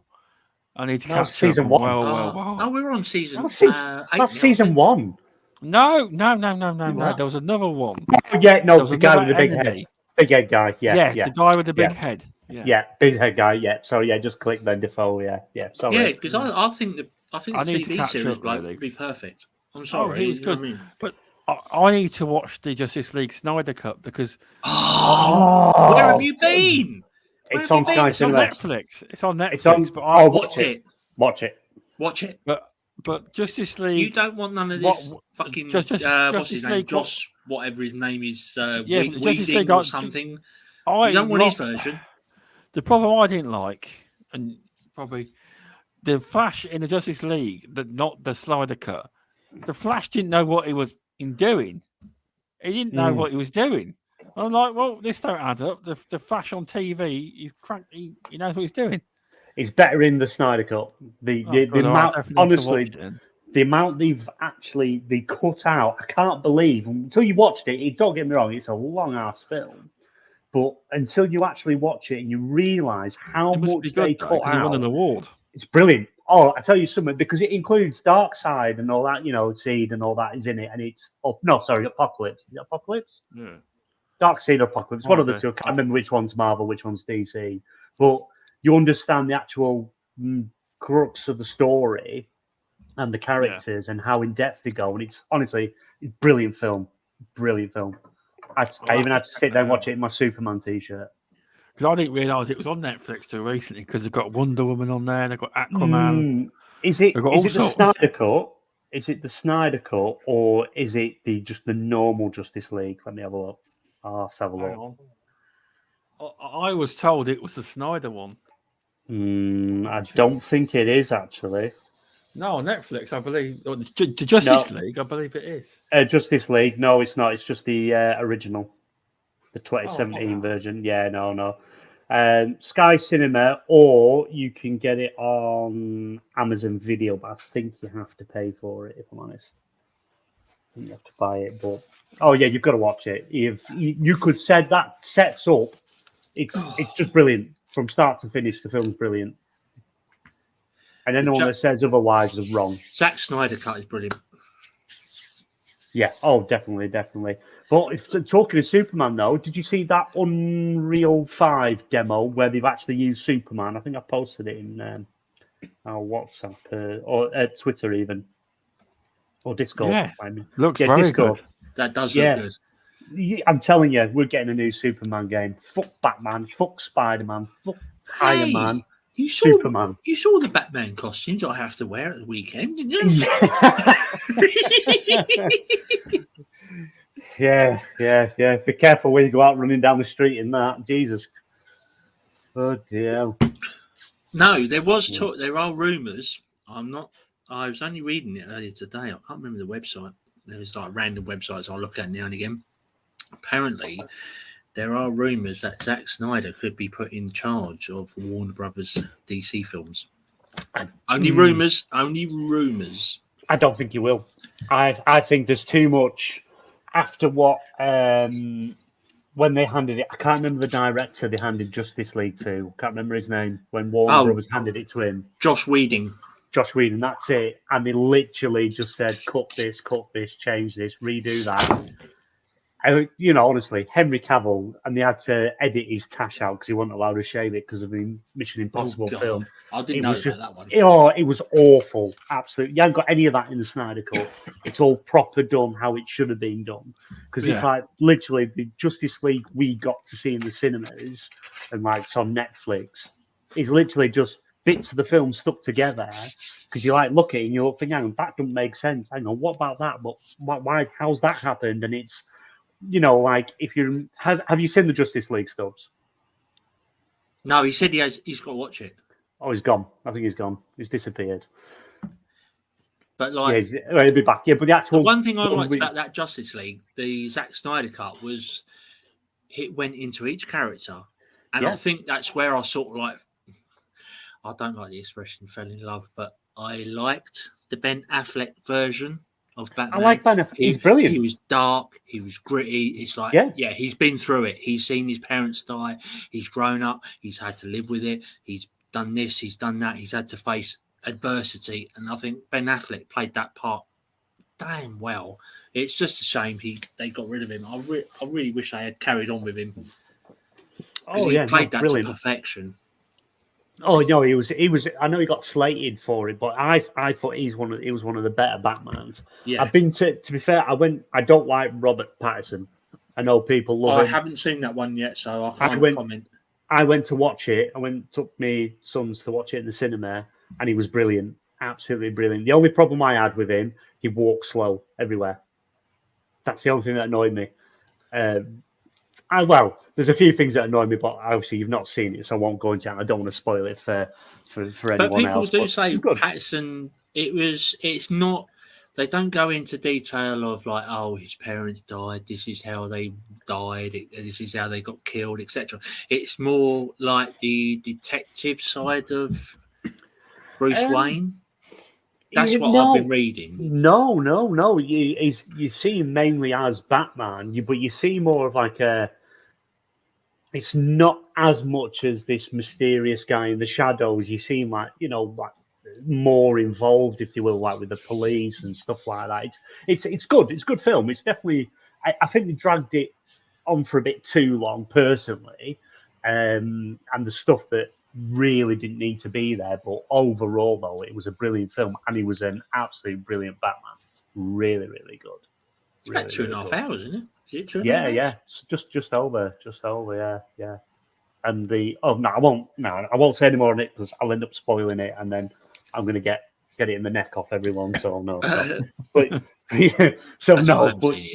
New Superman game coming in 2024, Unreal 5, and it's going to be the best superhero game ever. Spider-Man can unfuck himself on PlayStation.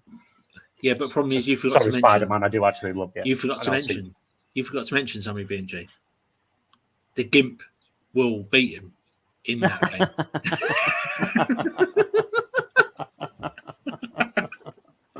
Oh my god!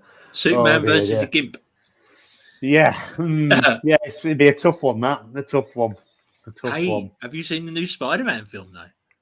I actually got to watch that the other week. I thought, oh my god! I went to the cinema to watch it, but it's now out to buy on Amazon Video, so I bought it again because it's absolutely brilliant film. Really, really enjoyed it.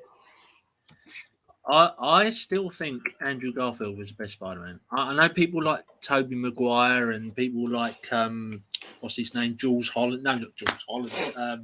Tom Holland. Tom Holland. But I prefer Garfield. He was good. He was one of the best Spider-Mans I've seen. They need to explore his story a bit more, especially after. See, I don't want to spoil the film, but they could explore more. They could do another film, An Amazing Spider-Man 3, on what happened after number 2. They really, really could go into it, and there's a lot of people calling for it as well. It'd be interesting with that. Problem is with Tom Holland, he ended up spoiling.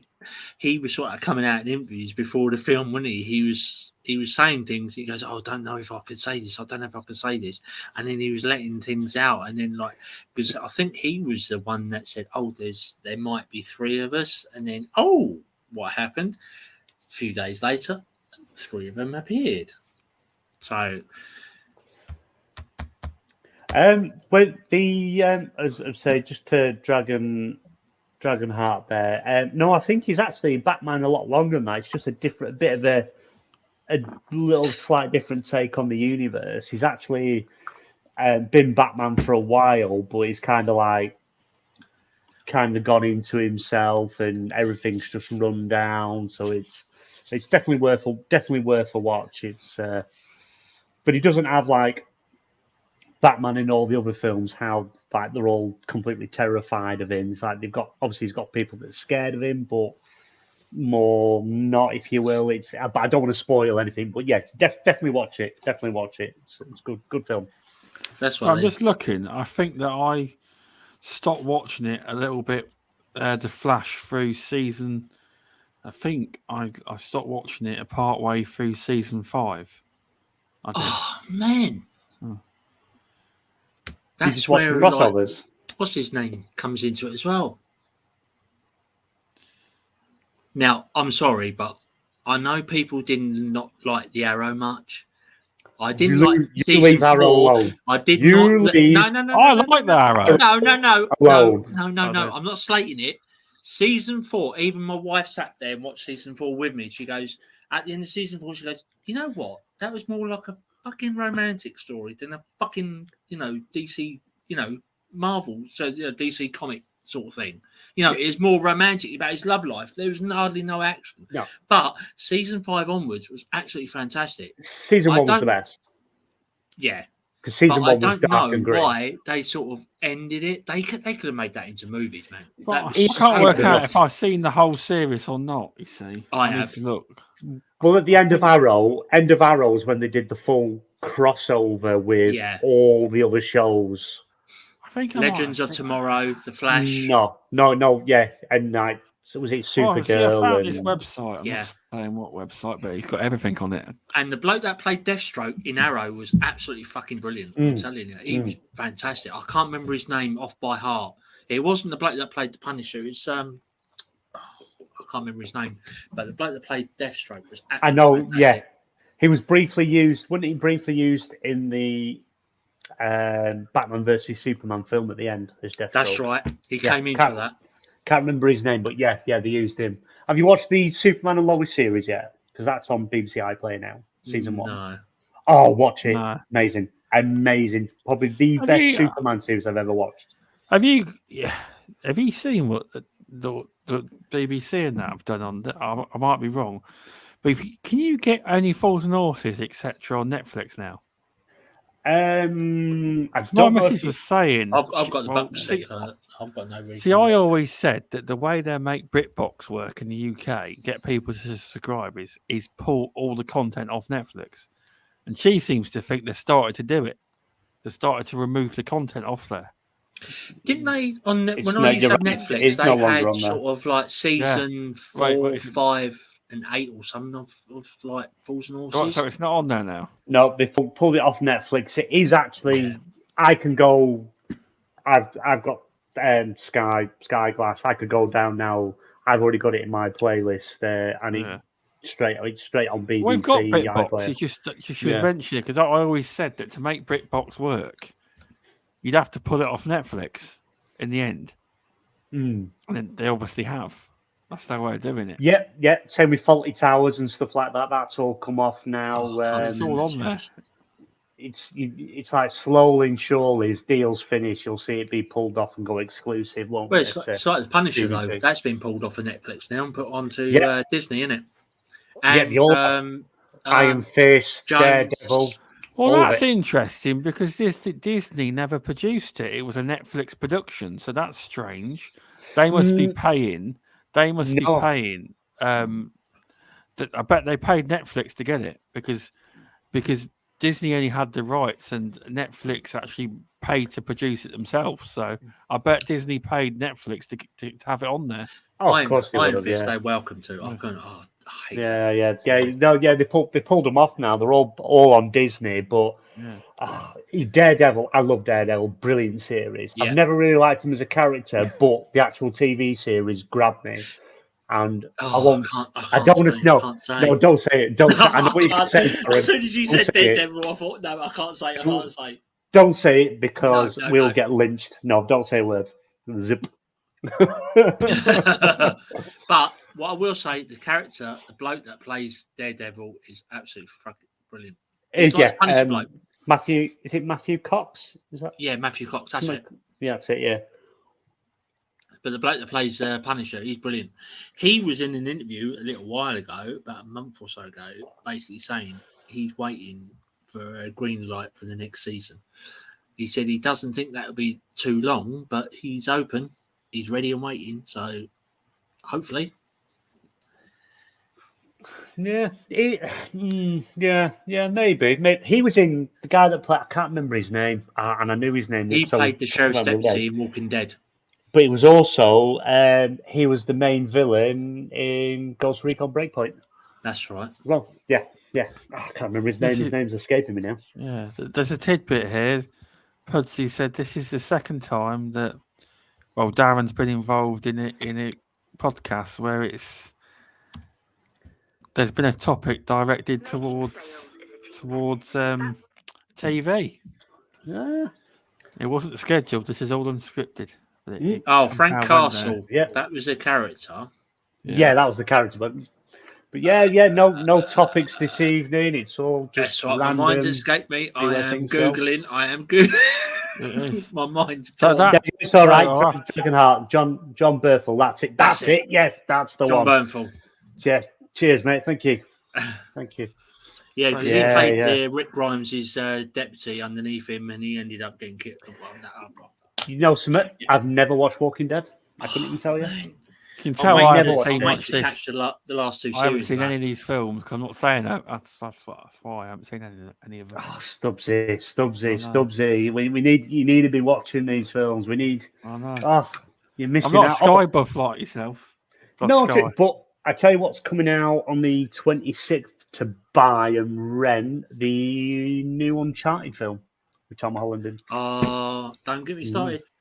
Why? I'm watching it. I'm going to watch it. Why is a guy that looks like a little boy playing him? Don't start, Stubz. Hang on. Did you watch? I can't remember which show I posted. It might have been GPG. Did you see I posted the Nathan Fillion playing Nathan Drake. He did that. He made a short film for Uncharted. Yes. Absolutely brilliant. He should have been Nathan Drake. Should have been. Here we go. This is the same argument I've had on Twitter time and time again. He should have been Nathan Drake. He advocated for it. He was trying for it, and he went, "No, we want to go back to an early young Nathan Drake who doesn't know how to actually be the character."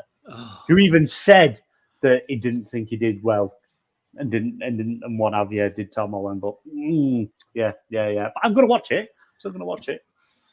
I bought Uncharted 4, the PS5 version. I actually got cinema tickets free for the film, and I think I gave them I put it out on Twitter. Would somebody like them? Who wants to go and watch it? I can't quite remember who took it, who wanted it, but I gave them the code for the tickets, and they went and watched it and said it was actually a really good film. So we'll have to see. This is the part of the argument I've had with people on Twitter and on Facebook. But now, bear with me.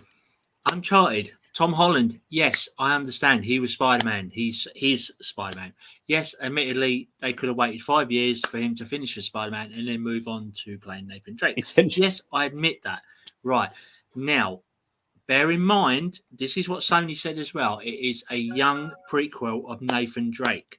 So they want a young character, i.e. someone like Tom Holland to play a young character. Yes, people don't seem to understand. Oh, we want Nathan Fillion. Yes, Nathan Fillion can play the next stage of Nathan Drake because he's a little bit older. But people are moaning about Mark Wahlberg. Look, now, if we've played Uncharted 3, this is where they first sort of met. And this is where I haven't seen the film. This is where I think they sort of pick up. Mark Wahlberg, maybe not the best choice, but Tom Holland, a young Nathan Drake, first meeting Sully, yes, I can understand that. That's fine, but don't knock Tom Holland for what he's been offered. He's playing a young prequel Nathan Drake. The next one will move on to probably someone a little bit older, i.e. Nathan Drake, and probably J.K. Simmons, i.e. has Sully, which everyone sort of, we should have J.K. Simmons. No, it's a prequel. We've got to start from the bottom and work our way up. See? You say that, but even from and obviously I haven't seen the film, only seen trailers. Literally, all the first 3 Uncharted games, there's parts of them games all in the film. So how can you go prequel? Well, I'm going by what Sony has been saying. It's supposed to be a prequel of the Uncharted series, starting with Nathan Drake starting off. I don't know. So maybe Sony have miscalculated their representation of the film. But from what I can understand, it's supposed to be a prequel.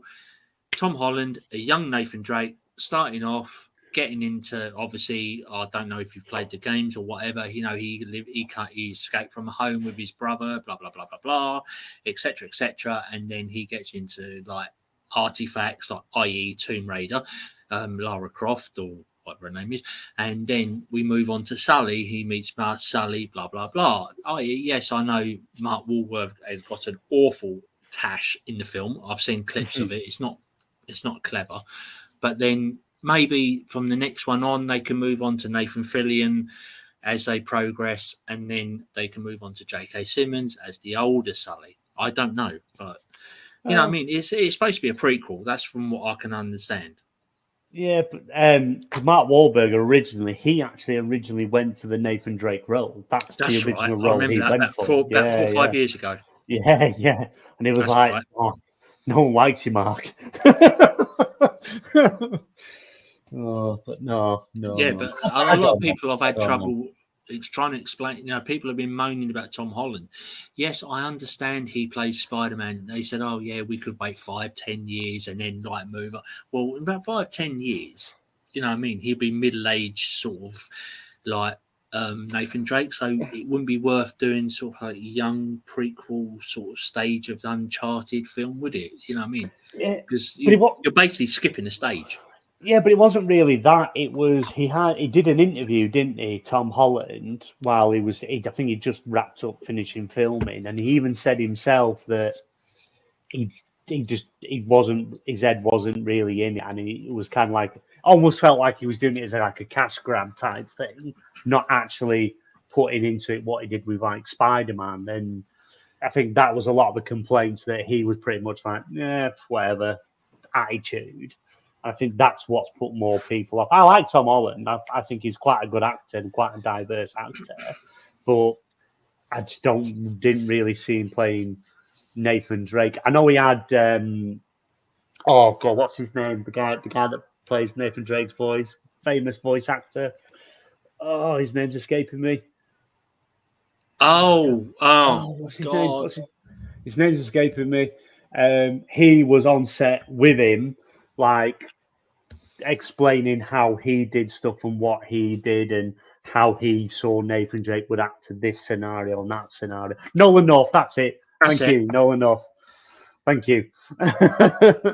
So it's not like you just went in blind, but he did say, yeah, I got all this direction, but I just, instead of like doing his own portrayal, which I think would have been better, he's trying to do what the game was doing.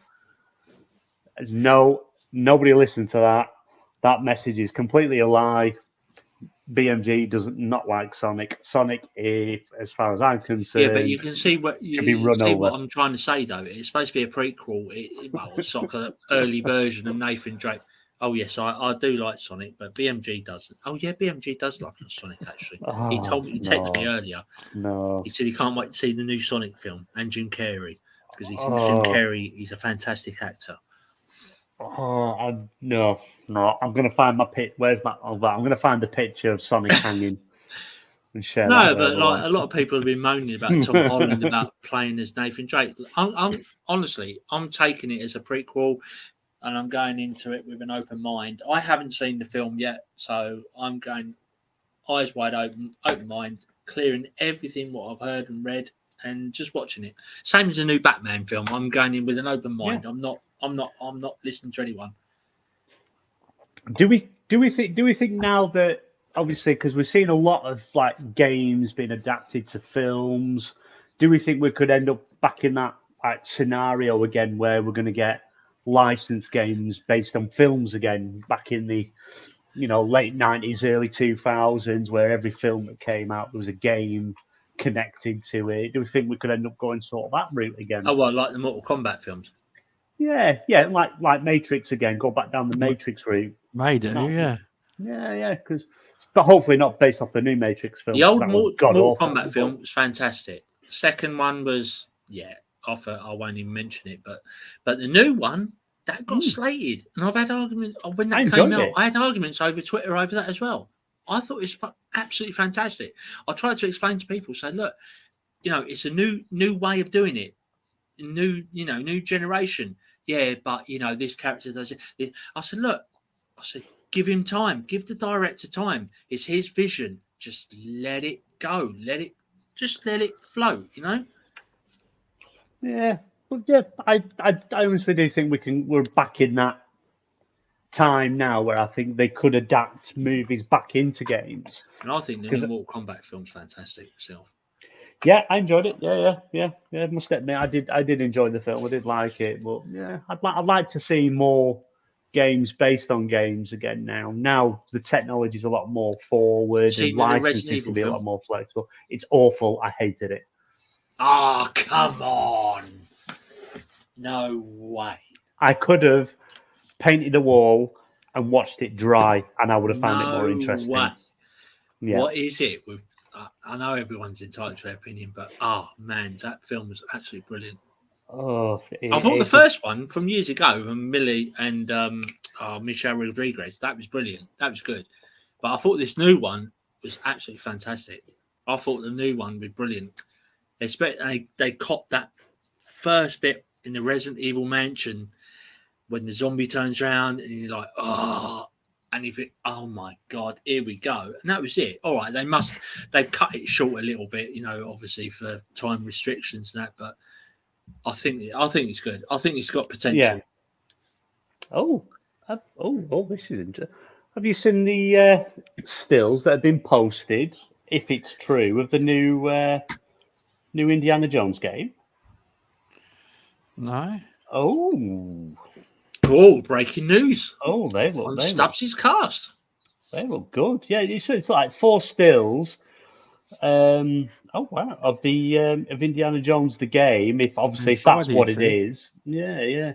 That'd be exclusive. Well, yeah. I can definitely see that's going to be exclusive. That's not going anywhere. But no, actually, then again, I say that it depends how much they've paid Disney. How long the deal's already been in the works, I suppose. Yeah, that's because that was in the works before this deal came along, apparently. Well, it was posted by a guy. His Twitter handle is at GillGame48416687 #Indiana Jones Xbox Game Studios. There's just like 3 stills. Likes of like Boom, Starboy, Barbs, and all that have replied to it, and his profile's only got 408 followers, and in his tag it just says Xbox Game Studios. So. Italian clowns like to tweet. No, nothing's come up yet. Right, yeah. So I'm just looking on Twitter now. He's got more followers than you, BMG. You've only got 387. Well, yeah, but I don't claim to work for Xbox Studios. No, that's true. That's true. I've got 131 followers, so I'm less than both of you. BMG follows 900 people, over 1,000 people. Wow. I do, yeah. Well, yeah, I've got a few. In fact, funny enough, since when we advertised the show earlier today, I think I gained like 5 new followers. I was like, oh, really? Follow back, yeah. I only follow 425. I've got. All I get is the fancy model bimbo freaking things saying, "Oh yeah, follow you," and I look at them, I'm like, "Oh God, really?" You know what I mean? It's like the OnlyFans fucking models sort of thing. No thanks. That's all I get.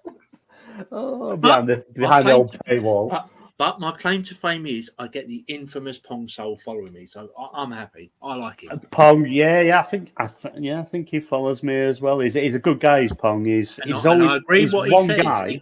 Every time people moan about this console, that console, play what you love what you play. Brilliant. I say that on my Twitch streams as well. You know what I mean? It doesn't matter what console you play on.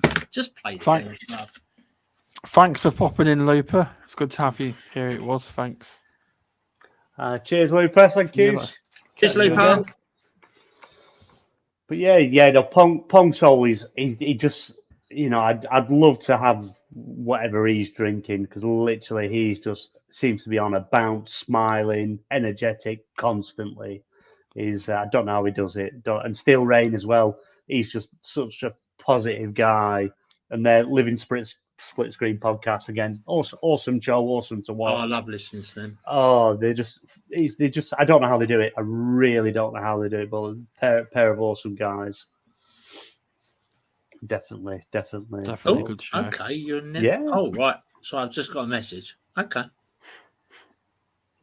Yeah, but it'd be interesting. I wonder actually if obviously things are starting to pop out with, like say, that Indiana Jones game, might start seeing pre-thing, things to come out at E3. Xbox always E3's tend to dead. get leaky. Well, E3 is dead. we'll call it E3 week because even though E3's gone, that's it's another always thing. E3. They want about Always they E3. cancelled it this year. It's dead basically this year, but then they're coming back bigger and better next year. Well, They how won't. can they do that? No, They won't. I think it's done because I think it is. Yeah, but they've then got to convince. Basically, if they bring it next year, if they can't convince all the publishers, etc., to come back, then it's finished. Who would you trust more to promote and show some limelight on you, E3 or Jeff Keighley? Jeff Keighley. Yeah. There you go. Jeff Keighley, I've not got the tweet to hand. Obviously, literally after E3 announced it's cancelled, he announced, thing is, with ESA, it's because the reason PlayStation pulled out, and everyone think it's because they're poor. It's not. It's because it's more beneficial for them to just do streams, just like Nintendo have been, rather than paying a 6 or 7 figure number just to be at E3, because it was big numbers they were paying. So, yeah. Didn't you know, Darren? It was massive, stupidly ridiculous figures. But Microsoft actually, where they have E3 across the road, I've got the Microsoft conference. They've got their own theatre, Microsoft Theatre. So really, they could have just done their own E3 week, and not paid them. Just done their own stream, and that's what they could do there. They could do it in the Microsoft Theatre. Did they have to pay a certain big amount to be at E3 then? I didn't know that. Yeah. I thought Microsoft and Sony and Nintendo just turn up and willy-nilly and off you go. No. Pay you the fee. Yeah. But it's like Microsoft. Obviously, Microsoft have always done their own show in their own their stadium thing. They're a member of the ESA though. Microsoft, Phil Spencer is I believe the Xbox are. They're a member of them. E3, they are. All right. I thought these big companies just go to E3 and show their games. No, and it's not free. I thought it's all free. No. Oh. All right. Okay, you learn something new every day. God no, pay. That's what I mean. But it's like Summer Games Fest. Stephen, obviously, they've got a lot of streams that they connect to, but obviously they're paying Jeff Keighley / Summer Games Fest again a load of money to help promote the shows, promote the games and things like that. So that's the thing. If Jeff's now going to try and condense everything into a week, to be honest, I'm actually really, really struggling to find him on Twitter, to find the actual He might have blocked you. No. Me and my Jeff. Me and my mate Jeff. He probably blocked you because your views on Batman. Well, that always could be a possibility. It might help if I typed his name right. Oh, did you send me super follow this on Twitter now? It's Jeff with a G. To follow people. Yeah, it is. It's Keighley. It's KEIGHLEY, I think. Yeah, I've got him now. So he's got. If you want to be a super follower of Jeff Keighley, it is £2.69. I have tried to sign up for this, and it won't let me yet. I want to see who would pay. Hey, you pay to follow? What? You pay to follow someone on Twitter? Oh, no, it would be exclusive tweets or stuff he doesn't tweet. God. Hi, £2.69 a month. Yeah, but personally, stay tuned for special bonus. What tweets. I was reading the other day was like basically the creators and designers of E3 are supposedly cancelled this year, but we're coming back bigger, better, and stronger next year. Coming back every year, haven't they? Since we're more ideas and better things. Well, I thought, hold on a minute. You're cancelling this year, but you're coming back next year. But by next year, Microsoft, Nintendo, PlayStation are going to have their own shows. They're going to do their own thing. They're not going to be wanting to know about, E3 and whatever. They'll be on the Summer Game Fest with Jeff Keighley and do their own thing. They're not going to want to know E3. Yeah. No. Welcome to Oh Me Tony, if I've said your name right. Hopefully I have. But the thing is with E3, Jeff Keighley wanted more and more power. Yeah. And E3 told him no. Now, things lined up for him because of the global problem, So although it was bad what happened around globally pandemic, it kind of fell into Jeff's lap. E3 couldn't happen, and he did a digital show, so it all fell into place for him. When E3, it was just disappearing. So I think it's all lined up for him. I bet they wish he never had that fallout with Jeff, though, and give him whatever he wanted. They might not, do you know what I mean? But they did try the digital thing, because I got media access last year to E3 digitally, and it was rubbish. There was nothing really there that was insider info, etc. Yeah. But no, E3 have kind of, I just think it's not. If you could go, it's different, but I just think that because PlayStation, Nintendo have proved you don't really need it, and you can get millions and millions of eyeballs without actually spending anything.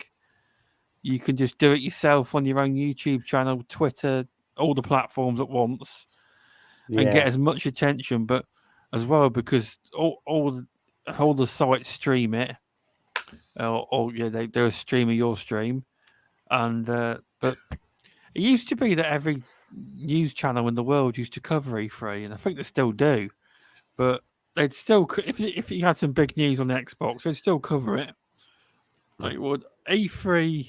I don't think it will come back. No, but I don't. Lazy Fuse, right, in what he said.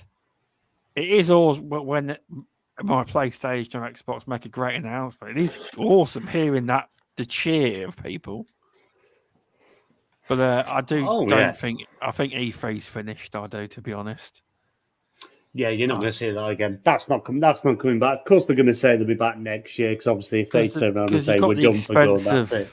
Hiring the venue, you've got to be all COVID safe, etc. Stuff like that. Now I've mentioned that word COVID, I'm wondering if on Spotify it goes, because when you mention COVID on Spotify, it brings up information on. I'm wondering, because I just said that.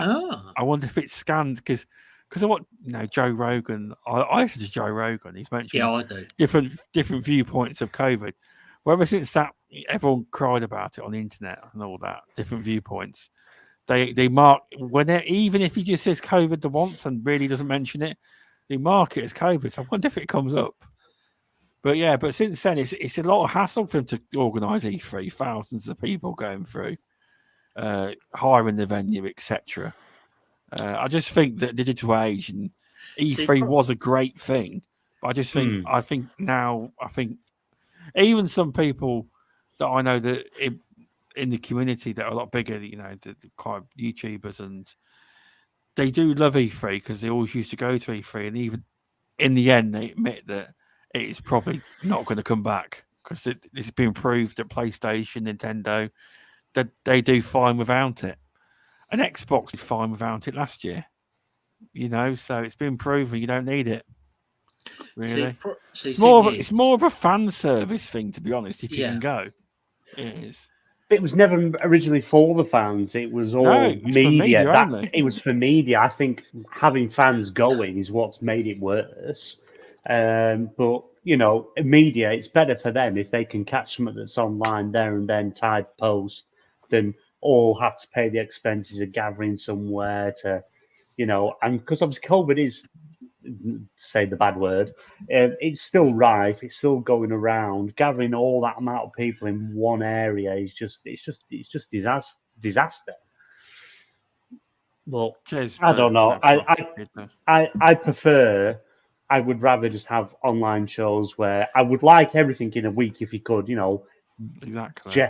Jeff talks to all these different companies. PlayStation, you go on Sunday. Xbox, you go on Monday. Nintendo Tuesday, or something like that. Indie devs. Get them in through the week, spread out. Do it over a week, because I know when we all thought, oh, it's great getting multiple shows and hearing multiple things over a couple of months, but it was just too much. You were seeing the same thing over again and again. just in a different show, you'd see something with PlayStation into Xbox, into Nintendo, into PC, and it was advertising. You were getting sick of it, and it was just going on for about 3 months, and you were just like, I've had enough. I just want to be done with it, and I'd rather have something. That's the only good thing with E3 I found was everything was condensed in a week. You had everything, all your announcements for the summer, for the year, looking at next year in that week of June, and then you were looking forward to it. But now it's just like event here, see the same game in 6 different streams, and it's just like, well, I've already seen this footage, I've already heard this information. True. Why am I seeing it again? Things like that. I just want to highlight Omi Tony's comment. It hurt deep down if E3 doesn't come back. The game was Christmas, but the business side of it makes more sense for these companies to make a cheaper stream or post a video or even a cheaper blog. But these companies that do blogs, there's a huge difference in quality and transparency. Xbox do a great, fantastic job. I will edit one word out. While PlayStation blogs are bland, I'll leave the other one out. And I don't trust their word anymore. That's fair enough. Each to your own. Yeah. But problem is with PlayStation, their messages are mixed, aren't they? It's because they changed.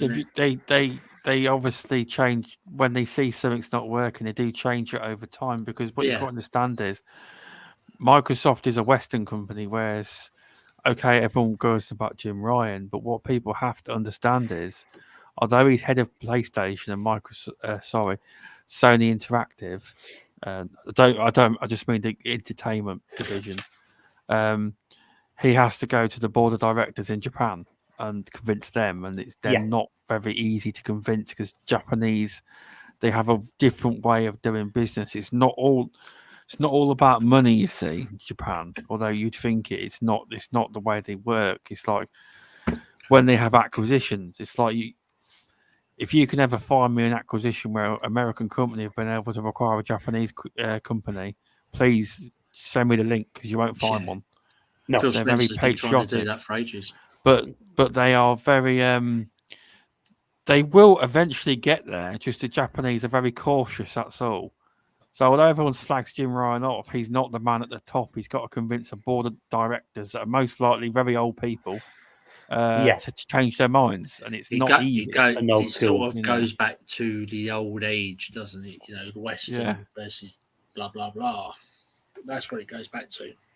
Well, there was a post. I can't quite remember his name. A Japanese developer that said that if they incorporated or imitated more Western style games, that it would damage like your JRPGs and things like that, which I don't think is true. I think it's quite a biased comment, really. I don't think that would be the case. I think, Western and Eastern coming together, you could make magic. You really could, but I don't know. The Japanese are just so wary of any company in Europe, UK, UK, America. That's what it comes down to. The Japanese companies do not like Western thing to do with what happened previously, probably to do with wars, etc. And their history. They just don't. I.e., Japanese companies do not trust like Western companies like Microsoft, etc. Yeah, like Sega, that was a big thing to have a partnership between Microsoft and Sega was massive. That was a massive deal. That was for that to even happen. I know it's just a partnership, but for that to happen, it was big because the Japanese in that area, they don't trust Western companies. So that was a big thing to happen. No. It all comes down to history. But that will give Microsoft or Xbox some clout or positive messaging towards the Japanese developers over there. So in time, the relationships might get better, and they probably are making. They've probably got deals with other companies, but you won't. Yeah, I don't know. It's a hard one over there. That comes to the point of why Sega will not sell out to Microsoft because of the history. You know, No, why should you sell out to a Western company that did this, that, and the other? I can answer that question. Just 1 sec. Omi Tony, thanks for popping in. It was good to have you in chat. If you haven't subscribed, please subscribe if you want. You don't have to. It's up to you. But yeah, but with Sega, I don't know if you know, but they're owned by a big, massive Japanese corporation. They don't need to be acquired. They literally, they're owned by a very rich company, and the company is entangled into Sammy. So Sega's name is actually Sega Sammy Holdings. It's entwined into a company. So you'd have to restructure a big Japanese company to pull Sega out of it, and it would never happen because it's owned by people that love Sega, and they would never let a Sega heritage. Or put it this way, they'd rather sell it to PlayStation than Microsoft's ever got a chance. That you see what I mean? Yeah. PlayStation. Sorry, Microsoft walked into Nintendo, didn't they, and tried to buy them, and they got laughed out the room.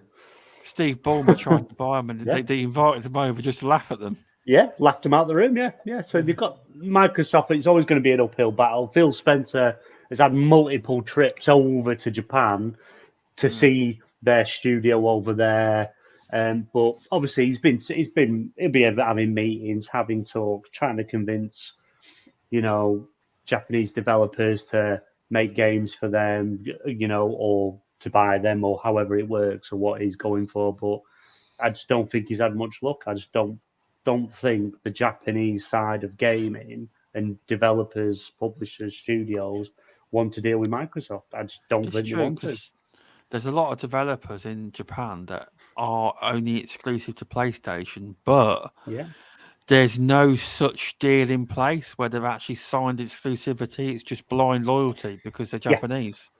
Yes, it's like that handshake. Handshake still means a lot. It's you shake with your right hand, and that's it. It's in a gentleman's agreement, and that's what's going to happen. And it's just a different way of life over there as well. Yeah. It's but that's what I found with Japanese, Chinese tradition. They're not like Sega one for arcades. forgiving history. Like Sega arcades, the last ones have recently just shut down. Yeah, and it ain't because everyone's saying, "Oh, Sega's tanking." Sega Sammy's been bankrolled. The main company's been bankrolling the losses for the past 15 years, 20 years, because the owner really didn't want Sega arcades to go away because they loved it. But in the end, they shut the division down. But it was being bankrolled, so it was always making a loss since like early 2000s. So they were bankrolling it, just the losses, just to keep them open. So that's how rich. That's what kind of money you're talking about that they've got behind them. And that's it. They'll sooner shut it down than sell it to someone else and let someone else run it because they don't. Well, they did sell take the brand, if you will, Sega. Yeah, they did sell the arcades, but they're not coming under Sega arcades now. Yeah, that's it. The name's gone. Yeah. You won't have the Sega name. Sega cabinets though. Apparently, that's still available. They didn't sell that. If you want to buy the actual cabinets, they're still selling them to people if they want to buy them. Apparently, they are. I didn't know they still sold them. I didn't, but they do. No, it's a shame because it's like, in one hand, it'd be nice to see some of these developers make games for Xbox. It would be, with the power of the console and stuff, it'd be brilliant. But I'd rather it not be an acquisition because the industry, as of late, is just getting smaller and smaller because everyone's getting gobbled up because it's like PlayStation, Xbox, gobbling everyone up as much as they can. So the likes of Tencent and THQ Nordic, I can't remember the name of the sister company. The name's escaping me. Embracer, that's it. Just buying all these companies and then just pumping out all these games. It is the company.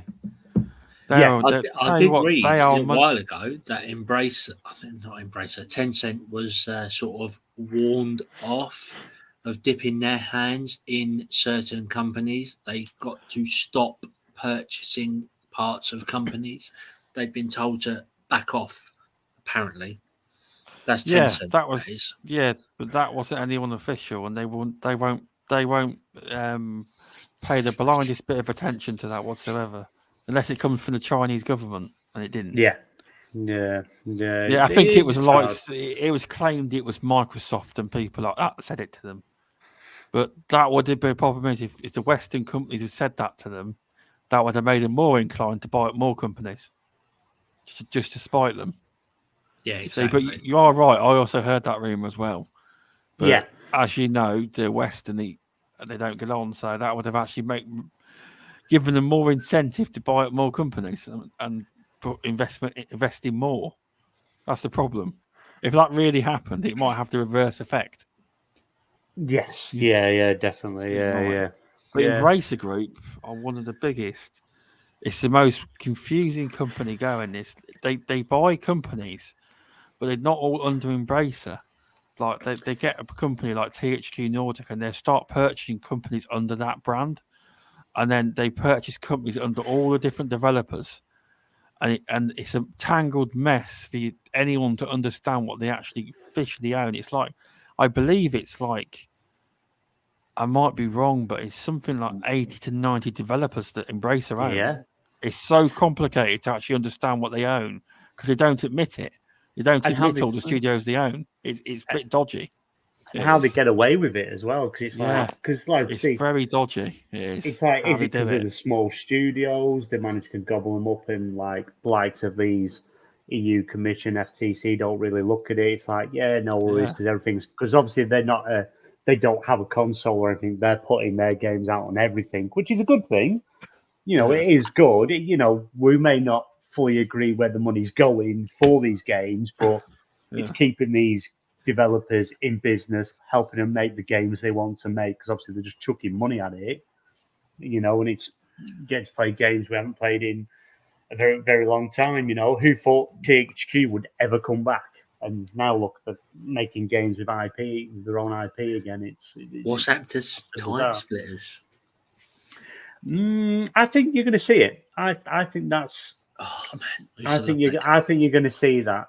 Whether it'll be the next, because when they're working on it, I'm sure there was an announcement they were working on remastering the original games whilst also working on a sequel.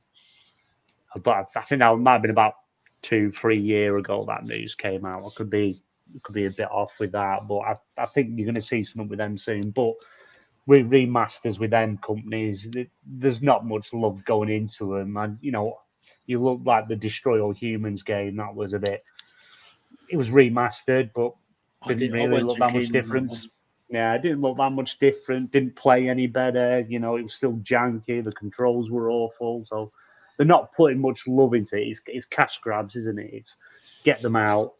Everyone knows this IP. Let's make a quick buck and, work it. That's what some people are saying about the Lego Star Wars Skywalker saga. It's a cash grab. Oh, I've heard on a couple of podcasts. People reckon this game's actually very good. It's fully voice acted, isn't it? Yeah, I've played a bit of it. It's pretty. Yeah, I like it. Yeah, I don't really play the Sega game. It's not Sega. Lego game. Sorry, still thinking about Sega there. I picked up on PlayStation Lego Jurassic World because it was like £8. Well, did you not pick up in the pandemic? There was a free game by Lego. It was the Ninja one. Oh, no. Lego Ninjago. I've played that. Finished it. Yeah, because they gave it away free to everyone, no subscription needed on all consoles. There was a period where it was free for everyone to keep. That was pretty good, actually. It was. I enjoyed it. I'm a kid at heart, so. No, I've never been a big Lego game fan, but I just thought, because obviously the hype of the new Jurassic World film is kind of like... Where you been? So, going for like, I'll play anything that's got dinosaurs in now, because I'm on that hype train, the dinosaur hype train. What is it with some people, right? You play Lego. I've got Lego a topic games of things. And you think, I'll tell you what, though. A little kid, what are you playing that for? BaldmanGamer will absolutely love this topic. I think it's one of the topic that he really loved on Green Pass Gaming. Kingdom of Hearts. He wants to talk about Kingdom of Hearts. No, I do not. I literally, I think I've had dreams for like 2 days of Pugsley's go through. His passion is awesome, but yes, a lot definitely. of podcasts I know awesome. have literally skimmed around it and said, "Yeah, it's coming out," and then they moved on without even without talking about it. So I'm not being funny, but it's not Kingdom a very Hearts loved can game. go and suck balls. But I'm sorry, I tried playing the one that was on the Xbox, and I just can't get into it. I'm sorry. I know they have their fans and whatever. Yeah, but no, from what I understand, this guy takes a long time to make games. Not my cup of tea. He takes a long time to make games, and they reckon that it could be 5, 6+ years before you see anything. Just an announcement. Thing is, it's like I tried watching a video on YouTube. So I thought, because Kingdom Hearts 3 was on Game Pass, I thought, something, I'll jump into it. So I downloaded it, and I thought, right, there's no way I'm going back playing the other games. So let's YouTube a video. Tell me the story so far. The time I watched it, I had no idea what happened, what was going on. I was more confused before I even watched it and didn't understand the thing. All I know is there's Disney characters in it that I like. that's about it. And that's why I played the one on the Xbox, because it had Disney characters, and I'm like playing it, and I'm thinking, well, what the fuck am I meant to be doing now? Yeah. Where am I going? What do I do?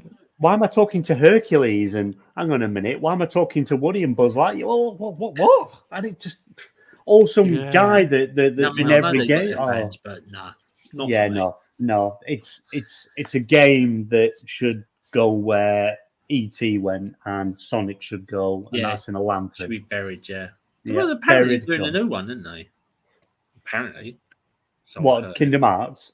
Kingdom Hearts 4? Yeah, they announced. Yeah, they announced it. They officially announced it on the 25th anniversary. There's Kingdom Hearts 4, and it's like, how much longer can you flog a dead horse? It's like, Exactly. Problem is, though, with those sort of games, you're playing it, and like you're talking, and like there's no voice actors, is there? It's just like commentary, and you're thinking, really? No, it's fully the characters are fully voiced. Especially, it's more of when you get into the Disney characters. It's like Tom Hanks and Tim Allen actually voice Woody and Buzz in the game. The actual voice actors are doing the voices, the original actors for the game. I think for the most, but I just can't follow it. It's like it looks beautiful. The different scenarios they're going to looks amazing, but it's just not a story I can follow. It's a game that just it gives me a headache, and it's like no, it's one of them. I think I played about 5-10 minutes of it, and that was it. That was it for me on the Xbox. I don't understand same why as Monster Hunter. I couldn't get onto that. I thought, no, okay, if you're not going to speak when the dialogue is coming up, bollocks to it. I'm sorry, bollocks to it. I'm not going to bother. I'm sorry, I'm not into those sort of games. At least use some sort of voice character. Yeah, I can understand in some games where you don't, your main character doesn't speak because you're meant to be the main character. Yeah, I understand that, but you like a game that's full. I like a game that's fully voiced, narrative, and what have you. But I'm not, like Kingdom Hearts. They've got a giant key. What's the point in a giant key? What does the giant key do? What's the point in it? It's crazy. Exactly. And it's like that's exactly. I'm glad we got the same opinion. That's it, Stubbs. You just upset me. I can't believe it. Kingdom Hearts. I thought we left that behind. It would have been better if we brought up the idea of like a new Sonic game. You know what I mean? That would have been better. I think BMG would have liked that one better. No, there is a new game coming anyway, isn't there? Oh, is there? I did not know that. Please enlighten me, Mr. Stubbs. You did. Don't lie. I didn't know that at all. My god. No. Sonic, I don't. Again, it's like beating a dead horse. It's a game that should just go away back in the 90s where it belongs. Same with Mario. I think the same with Mario. I like Mario, but didn't they kill Mario? He's a murderer.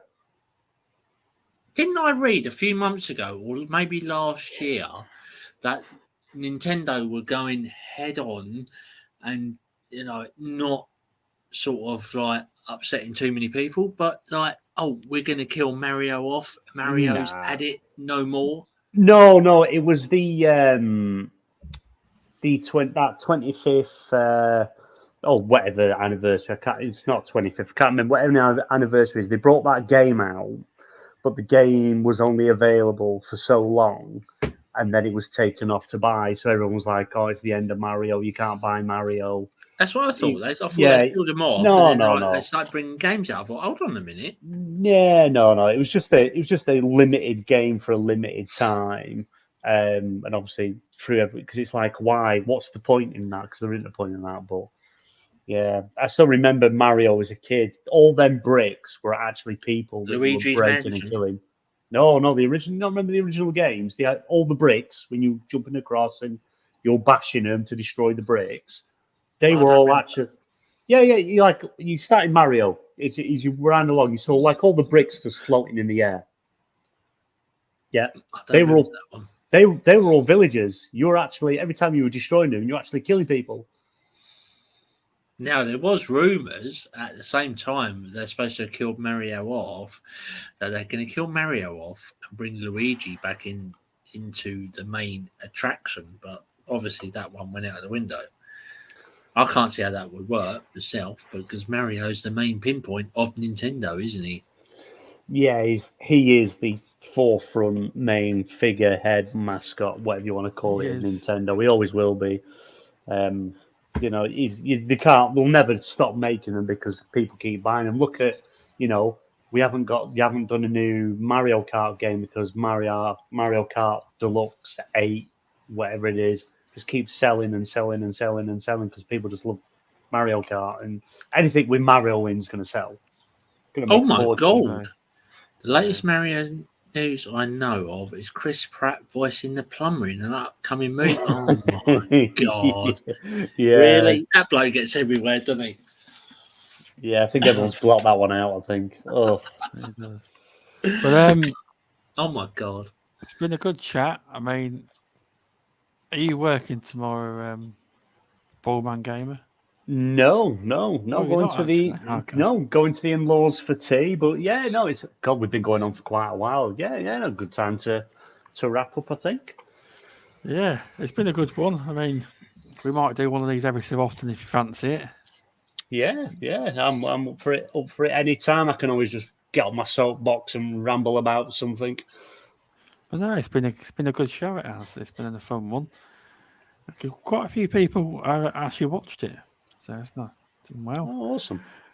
So yeah, so I will put this on Spotify, Apple Podcasts, probably sometime later tomorrow. I won't upload it now, but thanks for watching, everyone.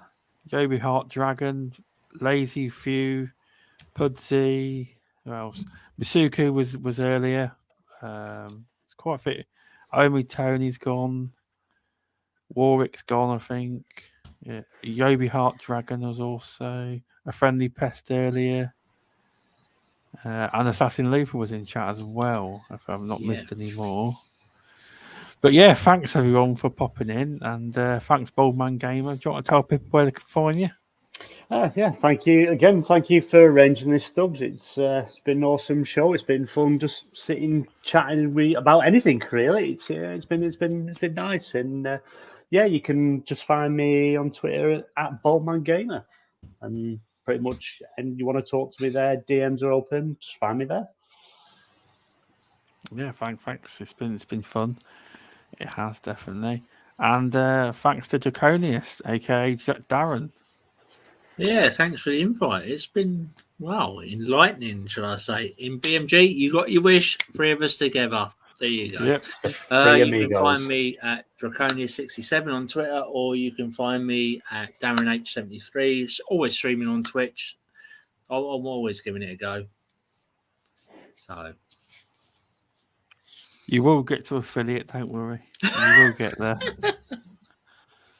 Seems to be the holy grail. Everyone wants this. There's like hundreds of thousands of people that have got affiliate on there. It's like everyone's got it, but the partner program's a different beast. It's like everyone strives to be partner, but basically, how do I put it?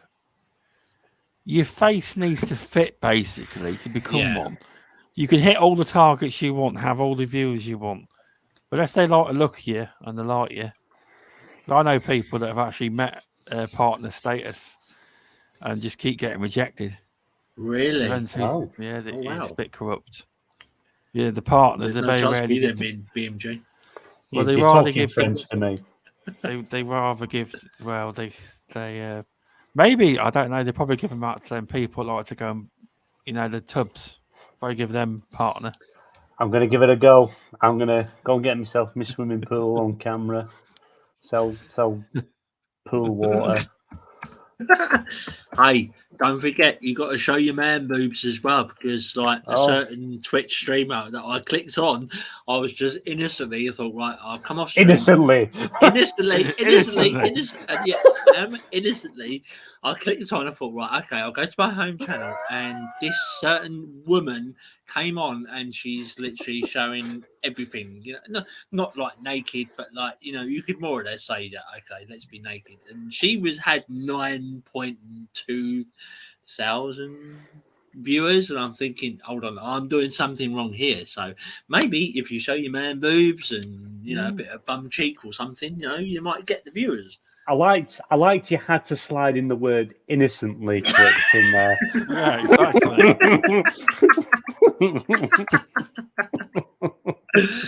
Oh dear.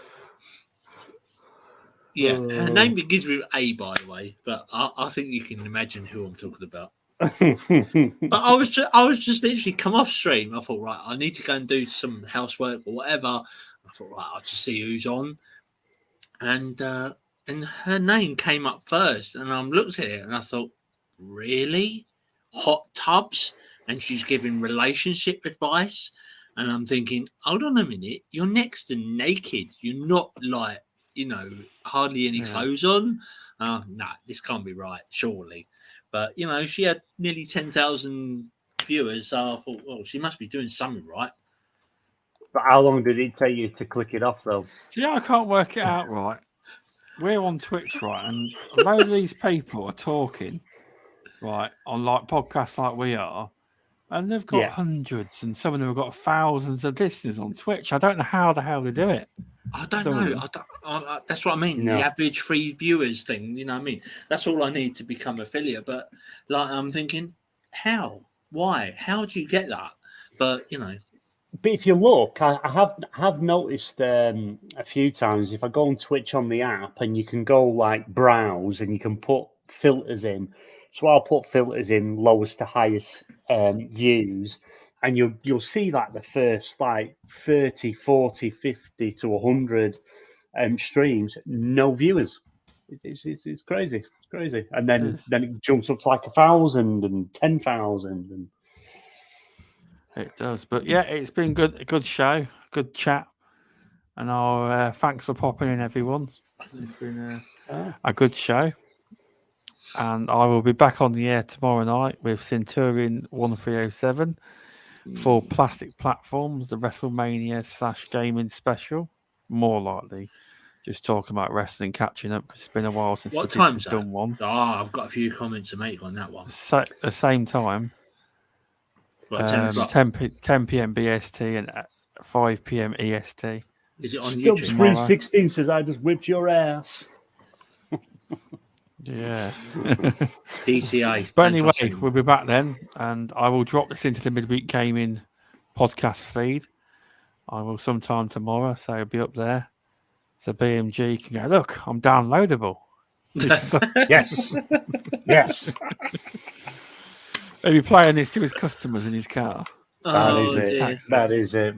Confuse the hell out of them thinking, hang on. It'd be weird though, because I don't think you'll want to do it, because I don't. Everyone asks, do I listen to myself back? And I very rarely do. I don't either. When I stream on Twitch, Stubs, for some reason, I just don't listen to myself back. I just won't. No, a lot of podcasters don't. You're supposed to check for quality, etc., but I don't often do it. But yeah. But thanks everyone for stopping in, and we'll see you all again. Well, on this channel, it'll be live again tomorrow. See you all tomorrow. I'll see you all soon.